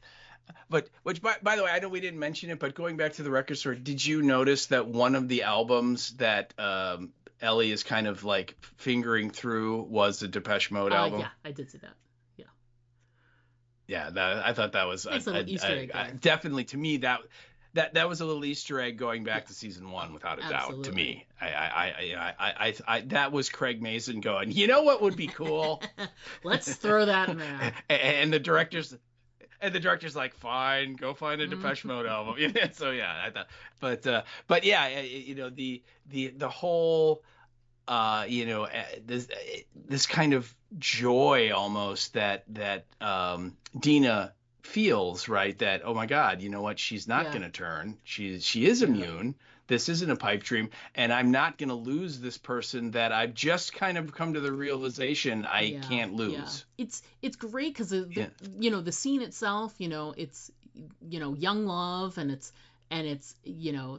they're finally able to sort of succumb to their passions that they both had. They weren't sure they both did, but the way that Dina described it later, as you said, though, was she was doubly upset because, she knew she was pregnant. Here she was thinking like the future would involve some type of, and she had that moment at the record store, and she knew like this is the person I want to be with me, to be part of my like family unit that I'm gonna, create, whatever. And she had come to that grips, and she really was sure of it. And now she's gonna have to do the worst possible thing and have to put her down. And it was just, and to go from that to, look, there's my arm, I'm fine. Oh my God, you are fine. You weren't lying. I'm pregnant. Oh my God, let's roll on the floor.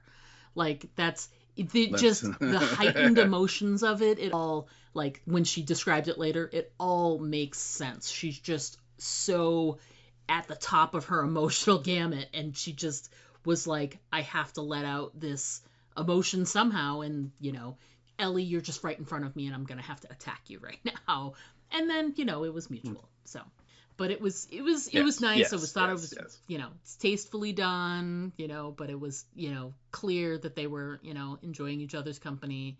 And I did like the way they did the above shot when to show like the next morning they wake up, and and I like how they're sort of like all spooned in together, and just like it was just really as well filmed. And they have the whole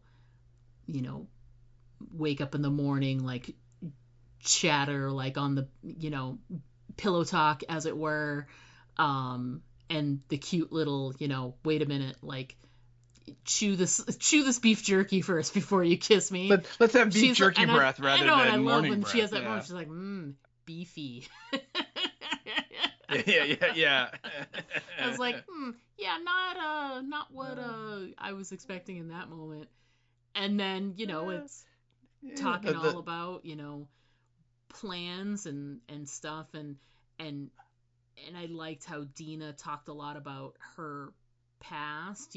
She was very clear about she's clearly bisexual, and that the way she Mama was not having any of it. She's like, you like boys.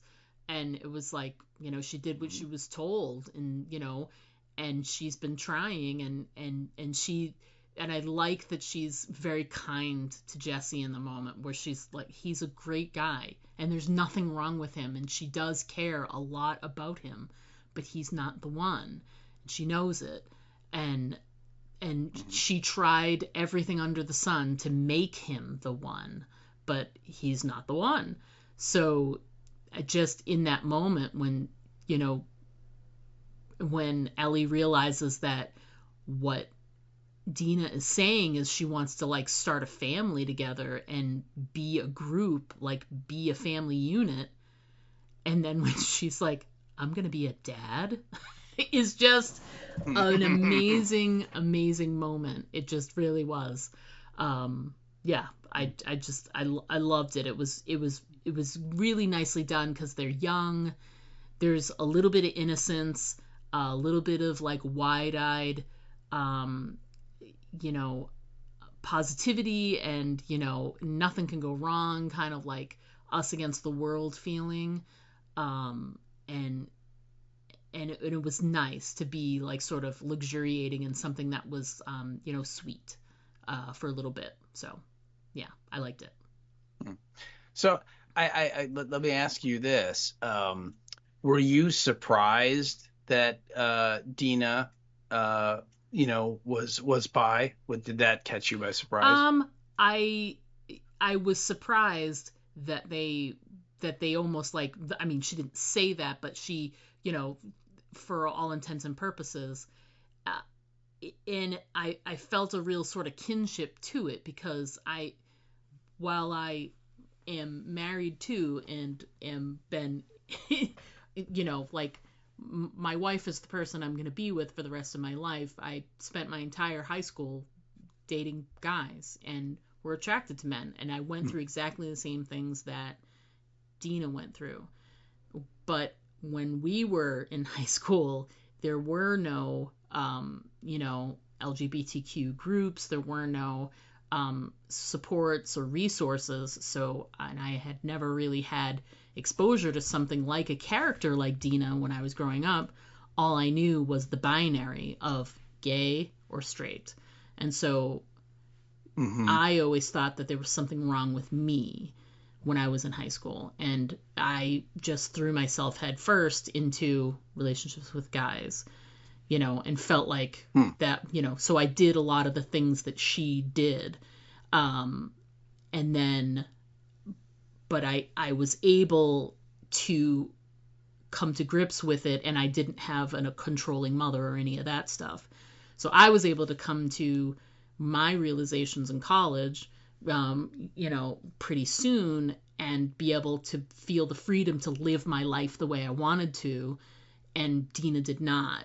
And I was surprised. I really just thought that they were going to go down the route that you hear a lot of times, which is, you know, I've never been attracted to women before, but I'm attracted to you. Like, you're my person, not, you know, and never talk about sexuality, just like, and that's fine. There's nothing wrong with that. But, you know, to be bold enough to say, like, she's this other thing. She's this, which is completely, you know, I am that thing too. So it's like, to give it, to answer your question, yes, I was surprised. Okay. I did. The reason I ask is that, I mean, obviously I knew from the game what was probably Right. going to happen, but it was so, I can't tell you how many times I wanted to bring up, gee, Dina's jacket's really interesting, don't you think? I mean, she's literally wearing like the rainbow thing the whole time, and I kept waiting for you to be like, oh, wait a minute. And I'm just like, nope, don't say anything. Don't say anything. The thing is that I really thought they were going to go the route, like I said, of, you know, the person who's never been attracted to women before, who's never had a relationship with women before, but is very like sexual and expresses themselves sexually, and is very flirty, etc. And remember, I was a little harsh on her for the New Year's Eve party there and her behavior, because it felt very attention seeky.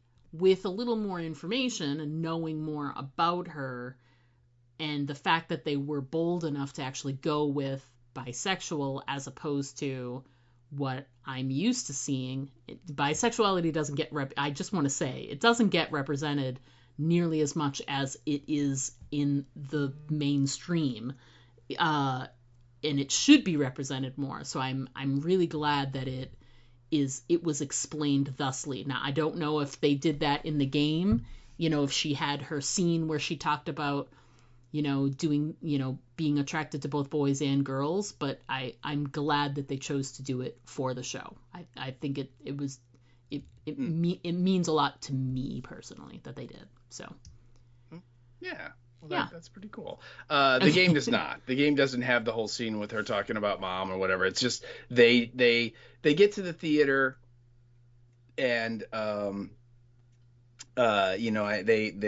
Dina's exhausted and she tells Ellie that she's pregnant, and Ellie lets her sleep, and then you kind of explore the theater as Ellie for a little bit, and then later on, you guys kind of you have the sex scene in the game, which I thought was interesting, and it's more of just they just decide, Dina just decides she wants to be with her. It's that you don't get any of the backstory at all. It's just sort of like they're just together because they love each other, and it was really great, So yeah. And also I should point out that again, the movie theater, exactly like it is in the game. To the point where if you remember, they close the door and Ellie puts the chair. Yes. That is straight out of the video game. That's how they lock the door all the time. And the theater kind of becomes like a little base for them. And you know how one of them took one of the radios from one of the dead That's how they wolves, even knew that the wolves were coming in to try and find their cohorts there. Yeah.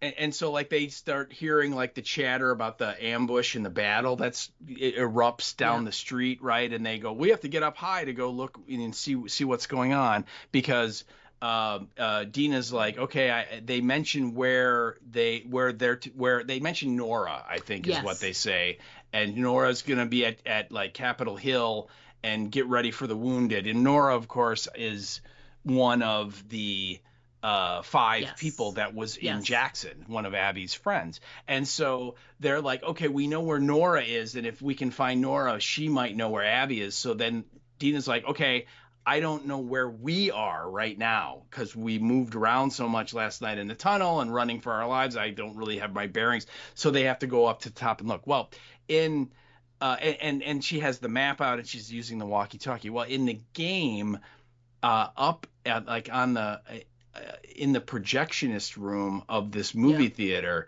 there was a Fedra guy had set up a listening post, and he had one of those ham radios and was listening to the wolves, using the radio to try and get intel. And of course, he's long dead and so on. It's old, but they get it running, and so Dina is gonna listen to that radio, and she's got her map and she's writing down everything they say and marking stuff on the map, so okay, this is where this is where that is, and so on. And they haven't really done that yet. I don't know if they're going to, but that's the big difference in between the movie theater we saw so far and the movie theater from the game. So but yeah, I was gonna say you mentioned they hear on the radio, and there's some explosions that happen, so they go up to see what's happening, and that's the scene that ends the episode. But I really liked that one of the parts of that scene is it becomes clear that they've sort of waded into a war that they're not a part of.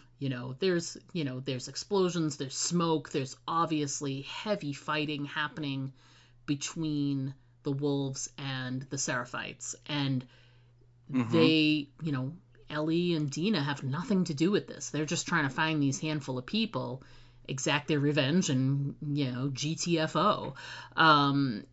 So I think on the top of the building it becomes clear we may have bitten off more than we can chew, but we're still committed because Dina points out that's the building they're talking about, the lake, something like Lake Hill or whatever it was. It's Capitol Hill, I think is what they call it. Yeah. And so she has a little look on her face she's, oh my God, this is going to be a mess. And then she looks at Dina and she's like, you don't have to. You know, she's fully prepared to go because this is her revenge mission and she knows that. And she loves that Dina's there, but it's like, you know, especially now, Dina's pregnant. Like, she needs to be thinking about more than just herself. But, you know, Dina immediately is like, we're together. We're going to do this together, you know. And it was just a nice little moment. And I like that it's a, you know, it's a scene up on top of the building. And there were so many times where it was Ellie and Joel doing the same thing and going through these things together. And she sort of has the same thing happening here. She can depend on Dina and trust that they will, you know, have each other's backs, as it were. So yeah, it's a nice way to sort of like close out the episode and know that, you know, there's the hint and the suggestion of lots and lots of action to come because they're going to be heading straight toward that, you know, battle that we see the, you know, parts of. But they're committed to seeing this through and seeing it through to the end. And I just thought that was a really great sort of like capper to the end of the episode. What did you think of the scene on the roof? No, oh, yeah, it was. I agree with you. You know, that they sort of have this oh crap moment because they hear on the radio, they hear the explosions, and you hear the wolves talking about casualties, and we got ambushed, and the scars are here, and they get up to the roof, and you see like the black plumes of smoke, right, where clearly things have been set on fire and exploded, and you hear, like you said, you can hear the gunfire echoing through the city, and this is not like I mean, this is like machine guns and grenades. I mean, this is like a lot of gunfire, and then Dina, again, she kind of gets her bearings and figures out where they are and figures out where Nora is, and she points out this white building, which is clearly behind where all this fighting is going on. And you're right, they sort of have this realization that in order to get to where Nora is right now, they're going to have to go through like a war zone to get there. And yeah, I think there's definitely that kind of what have we gotten ourselves into vibe going on, that all of that earlier talk of, well, you know, since we never heard about the wolves ever again, I'm sure there's only like 3 of them, you know, that we got in episode 2, you know, that is all out the window. And they're starting to realize that, first of all, there are a lot of wolves and there also are a lot of the Seraphites. Yeah. And you know, this is a full blown shooting war that they're going to somehow they're going to have to get involved in, even though they don't want to, right? It's like we're going to have to work our way through this, and you know, it's really hard to do that and not draw attention, right? You know, when the two sides are shooting at everything that moves, and we got to move through that, there's gonna be conflict, right? So. Yeah, but I did like the, you know, they kind of hold hands and Dina does this. No, we're doing this together, and after Ellie gives her the out of like, look, you know what, you've got a future to think about now, and I totally get it. If you want to stay here, this is kind of a little safe space. And like I said earlier in the game, the movie theater does kind of become like a little base for Ellie and her, you know, and Dina, and so, you know, you go out and explore other parts of the city, but you always kind of come back to the theater. So whether they're going to do that or not, we have to see. But she offers that option to Dina, and Dina's like, you know, hell no, I'm with you. You know, it's we're in this together, and we're going to finish this together. So that was pretty cool. We sort of like we got to the end of our notes here. Is there anything that we didn't cover that you want to make sure we jump back and take care of before we wrap up? I don't think so. I think I hit all the points that I wanted to make. You know, again, a lot of sequences right out of the game, which was great. And they're still pretty much on the storyline. They haven't like done any major divergences from what the game story was doing. So that's, I again, maybe like what you said before, that all the talk about we're going to do something different from the game was all smoke make people be surprised that they killed Maybe, Joel. yeah. But I'm still waiting for them to see what again, how much of it are they gonna continue on with, and it's gonna be real interesting to see, because the game does some very interesting things, and I really want to see how much of it they're going to incorporate. So how about you? Did you get to talk about everything you wanted to talk about? Yeah, I think so. I'm taking a look through my list. I think I got it all, baby. I got it all. Well, and congratulations, you're going to be a dad. That's good to hear. So we're going to go ahead and take a quick break, everybody. When we come back, we're going to discuss all of our listener feedback that we got and what's coming up on the podcast. So everyone, please stick around, because we'll be right back. Now there's about 20 of them out there. What will we do? Don't worry, we're safe in here. They'll never get in. Why is it that in every zombie story, people always think that their safe haven is invulnerable? I know. It's like, hello, the walkers are totally going to get in. You better get ready for it. No! Diane, get behind me. No, it's not stopping. Do something, Jack! And another thing, how come nobody in a zombie story has ever seen a zombie story? Do you know how much time in human life would be saved if just one person in the group was up on the genre? What do we do? Aim for the head. What? Aim for the head. You heard them. Aim for the head. Quick, Diane, I think we should try and fix the barricades. I think we should listen to them. Now, that's the first good idea they've had all episode. I still don't think they're gonna make it. Aim for the Head, a horror apocalypse entertainment podcast. Join hosts Diana and Steve as they recap and discuss the best of horror, sci-fi, fantasy, and apocalyptic entertainment. Aim for the Head, available wherever you listen to podcasts. Find us on Instagram and Blue Sky. Hey, this is Patricia Tallman, and you're listening to the Aim for the Head podcast with Diana and Steve. Don't forget to always aim for the head, because body shots just don't work, and I should know. Hey there, everybody. We are back. We're going to jump right into our listener feedback we received. And I'm going to go ahead and kick it right off. First off, we got some feedback for last week's episode, for episode 3, The Path. From our pal Andy from Germany. Hey, Andy, thanks so much for writing in as always. We love to hear from you. And Andy wrote in and said this about episode 3. He says, "Hi, Diana and Steve. Sure, I'm on board for the rest of the season," which we weren't sure. And now we know. I really like it so far. Also, this episode. It wasn't as good as the one before, but I got only one thing to nitpick. Now remember, this was when they left to go on the journey. Right. And so he says, the cemetery of Jackson is 10 miles south of the city, a 4-hour walk in the zombie apocalypse. I bet the council came up with this idea. And he makes a fair point. Like, you would have to use a horse to go this 10 miles to go to the, cemetery all the time. But anyway, I bet the council came up with this idea. As much as Jackson impressed me last episode, it disappointed me in this one. The council members scribble their votes on notes so no one knows and can hold them accountable for their decision. What a bunch of spineless windbags. Ooh. American politicians, baby. Well done. He continues on and says, a horse can travel 50 miles per day if it gets food that gives it energy, like oats, and can rest afterwards. On a realistic approach, the horse in the movie carries 2 riders, food, camping equipment, and weapons. Maybe 500 pounds altogether. It needs to graze, not to starve.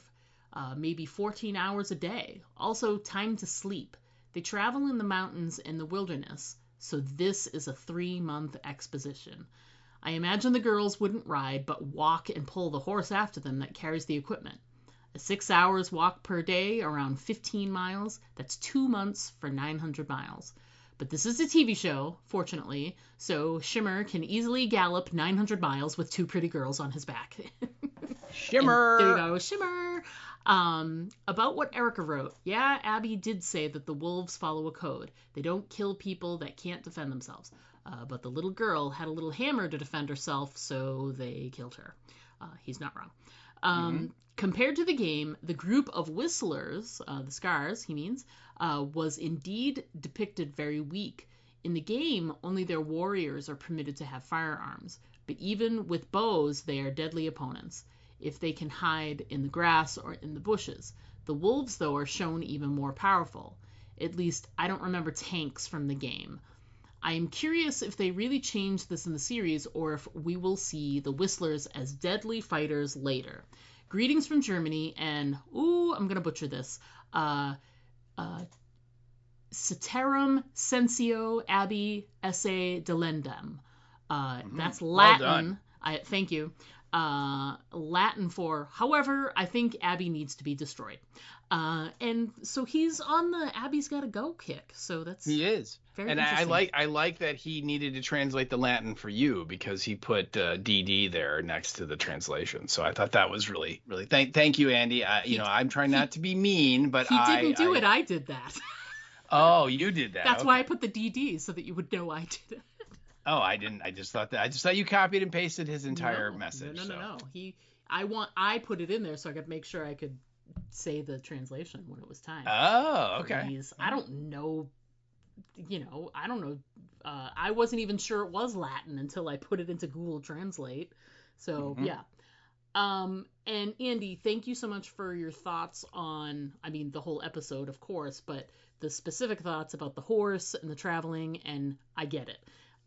My thing that killed me was, like I said, if you're going from one named and known place to another named and known place, and we all have a pocket computer that has a map function on it, everyone in the world could just go, Jackson Hole to Seattle. How long is that? And then you've got to do, if you're not going to make it realistic, then you just got to throw something to show the passage of time, whatever that may be. So anyway, I'm glad that you agree with me, it seems, Andy, and showed how ridiculous it was. And yes, we ended up with some fast travel because it's a TV show. We recognize that. So I appreciate it. But thanks for writing in. We look forward to hearing your thoughts on this episode, on episode 4. So I'm hoping that, seeing the damage that the Scars did to the wolves in the TV station will help and encourage him that we are going to see them to be fierce fighters. Absolutely. And they are. In the game, they a lot of them, they shoot arrows, and when the arrows hit you, if you don't pull them out, they continue to do damage. They're real pains in the butt. And then the rest of them that don't use, a couple of them will have guns, a couple of them will have bows and arrows, and then the rest of them, they have pickaxe sized hammers that they just run up to you and just start, beating the crap out of you with. So you have all variety. You have ranged weapons and you have close combat weapons in the game. And they're very fierce, and they whistle all the time, which is really annoying after a while. And they're very strong in the game. And I'm hoping, as is Andy, that we see that translated into the show. And I think I think we're gonna find out that they're just as fierce an opponent as the wolves are going to be. So good. But thank you for writing in, Andy. Love it. Can't wait to hear from you next week. Thanks, Andy. All right, so moving on. So now the rest of the feedback here is all for episode 4, the one we just got done discussing here. So our first piece comes from our number 1 fan here, our P1 listener, Erica Price. Hey, Erica. How you doing? So glad that you're continuing the feedback. And she sent this in via the Facebook. And she said, I just have one little nitpick about last week's episode. I felt the introduction to the Seraphites was really clunky and abrupt. Kind of like Andy. I wish they could have made it more like gameplay, with Ellie and Dina discovering signs of their existence as they travel to Seattle. And this week we meet Isaac in 2018 as a Fedra soldier in charge of a unit of other soldiers. But is he meeting the Seraphite prophet? She looks similar, but then we see him later and he's WLF and fighting against the Seraphites. I'm confused. Then she goes on to say, yep, you called it, Dina's preggers. They don't even have to show the package of the pregnancy test for us to know what she's up to.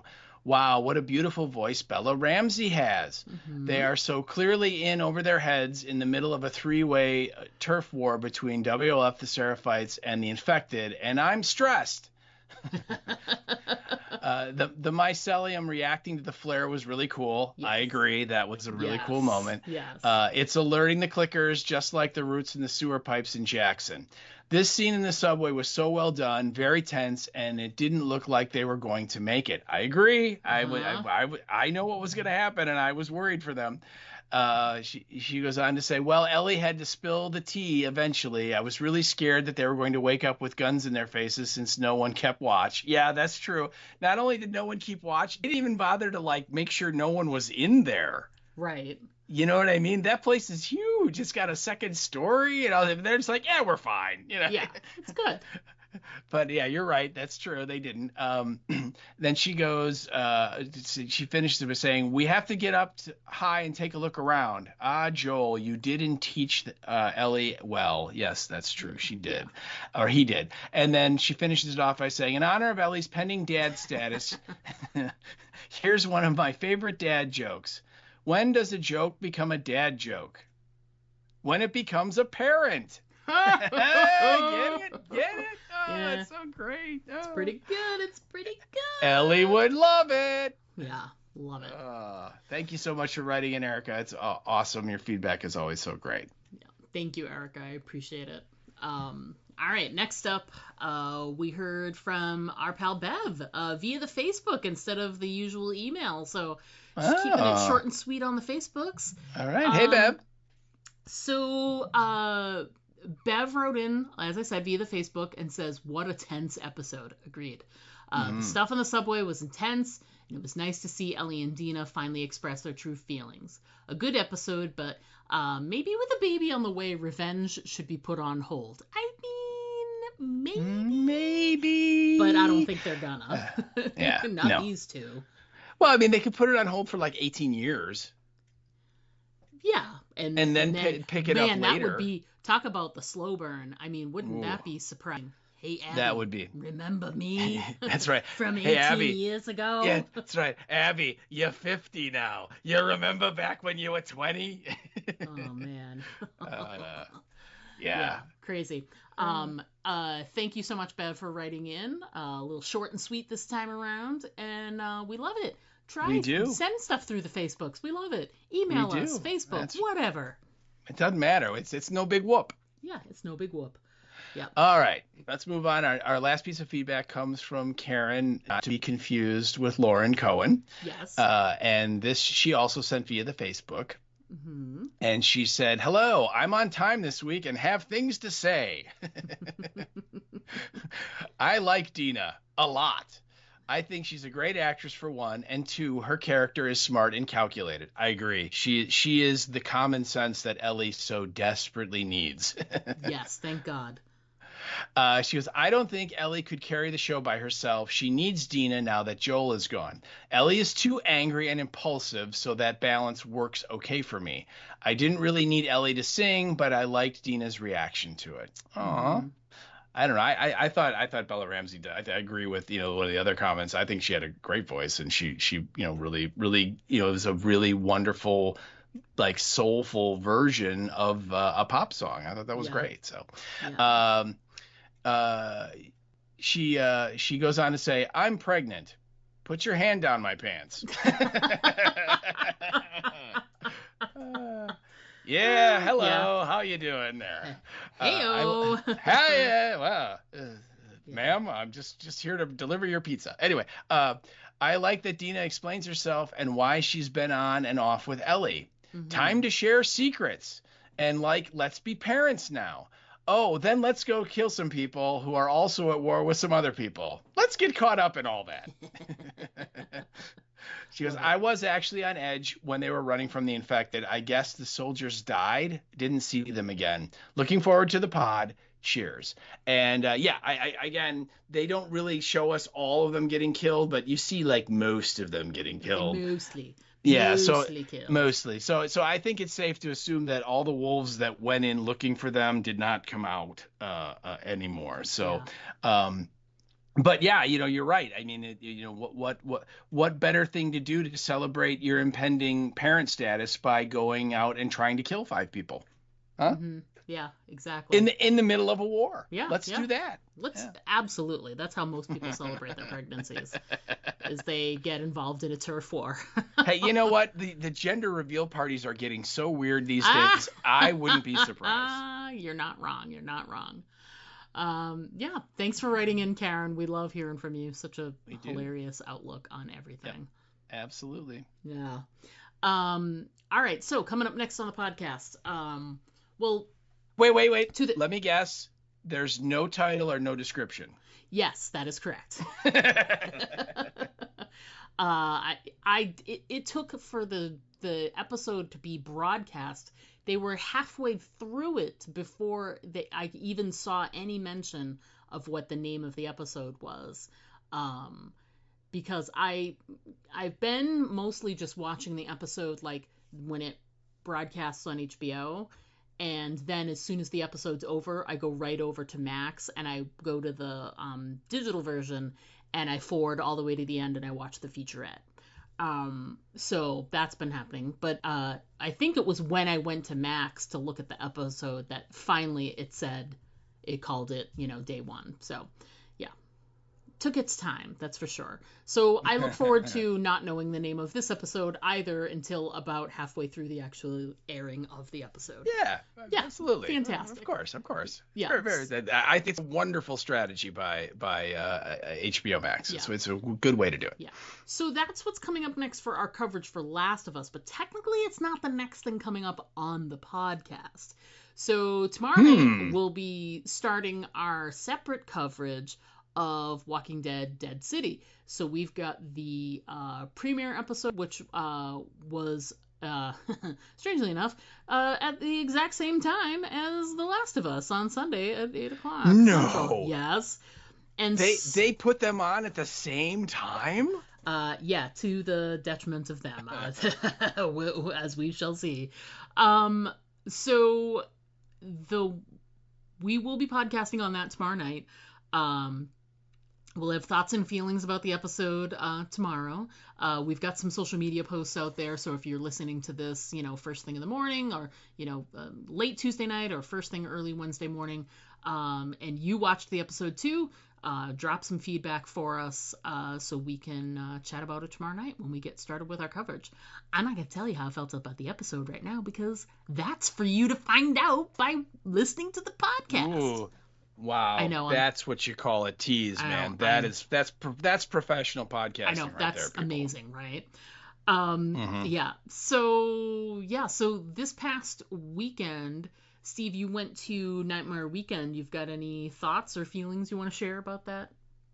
I mean, I had a lot of fun. It was very sparsely attended. I got there right when it opened on Saturday. Saturday is always the busiest day of a 3-day show, right? It's the day that most people will go. Right.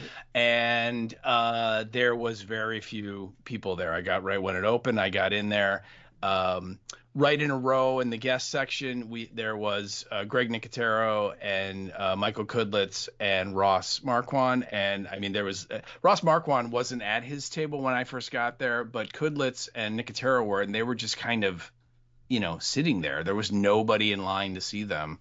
And again, it's like, it opened at 10 and this is like at 10:15 or 10:20. So it's very early, but there was very few people. I mean, it was just not a lot, which first time they've ever done this show here. So I think that might have put a damper on people attending. I think also with, the current, economic uncertainty, that people might not be as willing to spend their dollars as much as they would have in previous years, with what's going on, and then just they're a little more concerned and like, hey, let's be a little more conservative. So I think that might have had something to do with it too. But, it was at the Donald E. Stevens Convention Center, and so they had plenty of room, and they had a big main stage set up, and I was able to meet Sean Cunningham, who is the creator, writer, producer, director of the original Friday the 13th.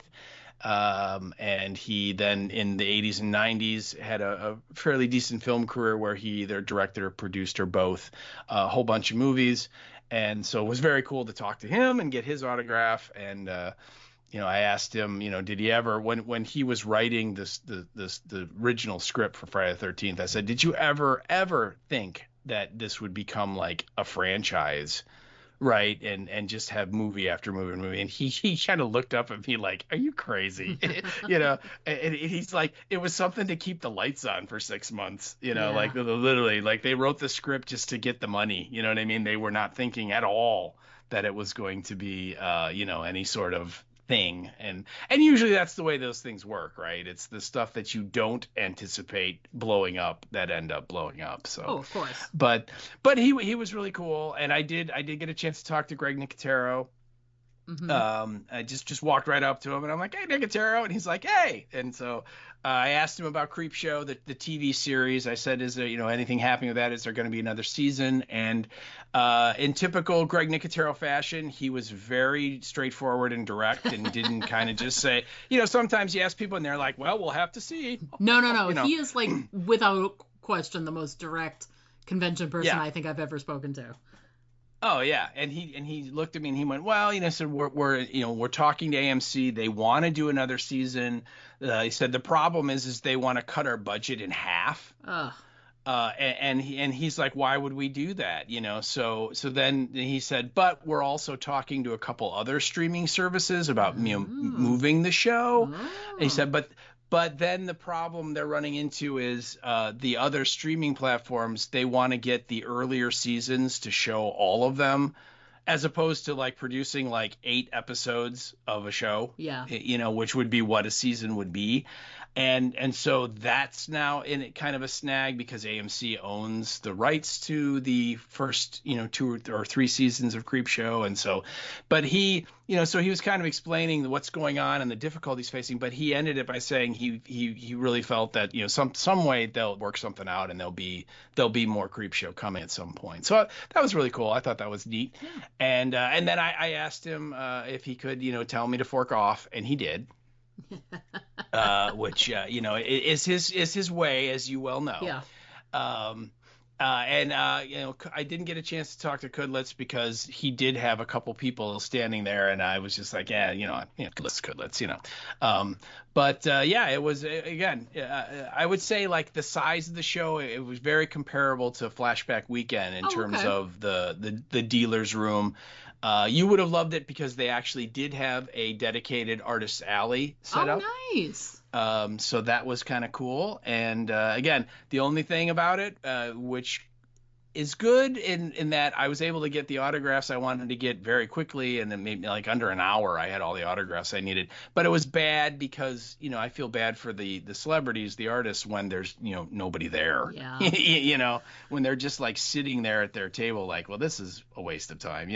But what to see? This is the first year for this show. We'll see what happens if they come back and what the response is next year. So hopefully it was they'll consider it a success to like grow upon, you know what I mean? Yeah.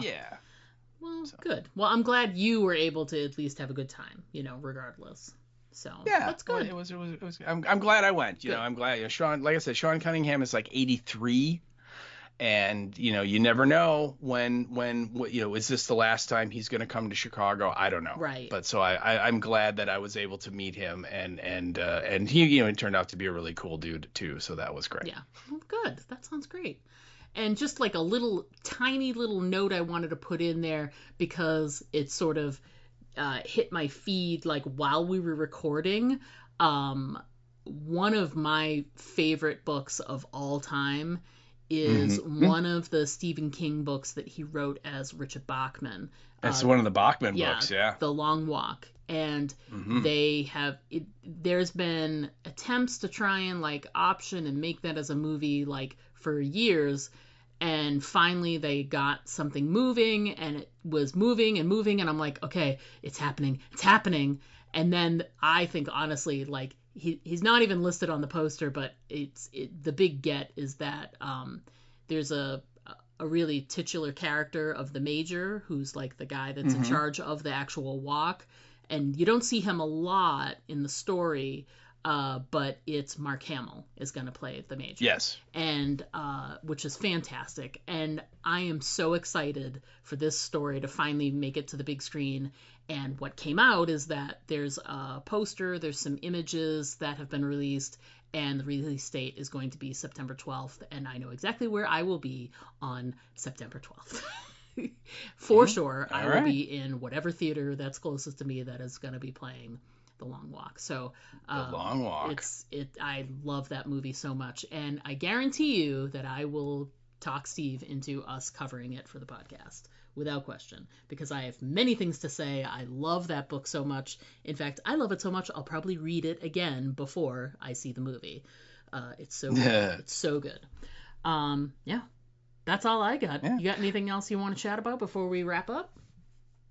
Just that our old pal Dave Dismalchian has a new movie, I believe, that comes out on Friday, which would be the 8th or 9th, whatever Friday is coming up. Okay. And it's called Rosario. Okay. And I've looked at the trailer. Definitely a horror movie. Yeah. So if you like Dave Dismalchian, if you liked him in Suicide Squad or the Ant-Man movies or the Dark Knight movies or Late Night with the Devil or any of the great stuff he's done, he has a new film coming out. And so I just wanted to let everybody know that if you're thinking about going to the movies, why not go see a horror movie? Perfect. Why not go see a horror movie? Excellent. All right. Well, that's gonna wrap it up for us this week, guys. We look forward to chatting with you again next week. But until then, as always, I'm Diana. And I'm Steve. And don't forget to always aim for the head. Because those body shots, they just don't work. To send us an email, write us at aimfortheheadpodcast@gmail.com. And our Twitter handle is @AFTH Podcast. Pictures and video are always welcome at our Instagram account, Aim for the Head Podcast, all one word. But the best way to keep in touch with us is to just like our Facebook page to get all of our updates in your feed.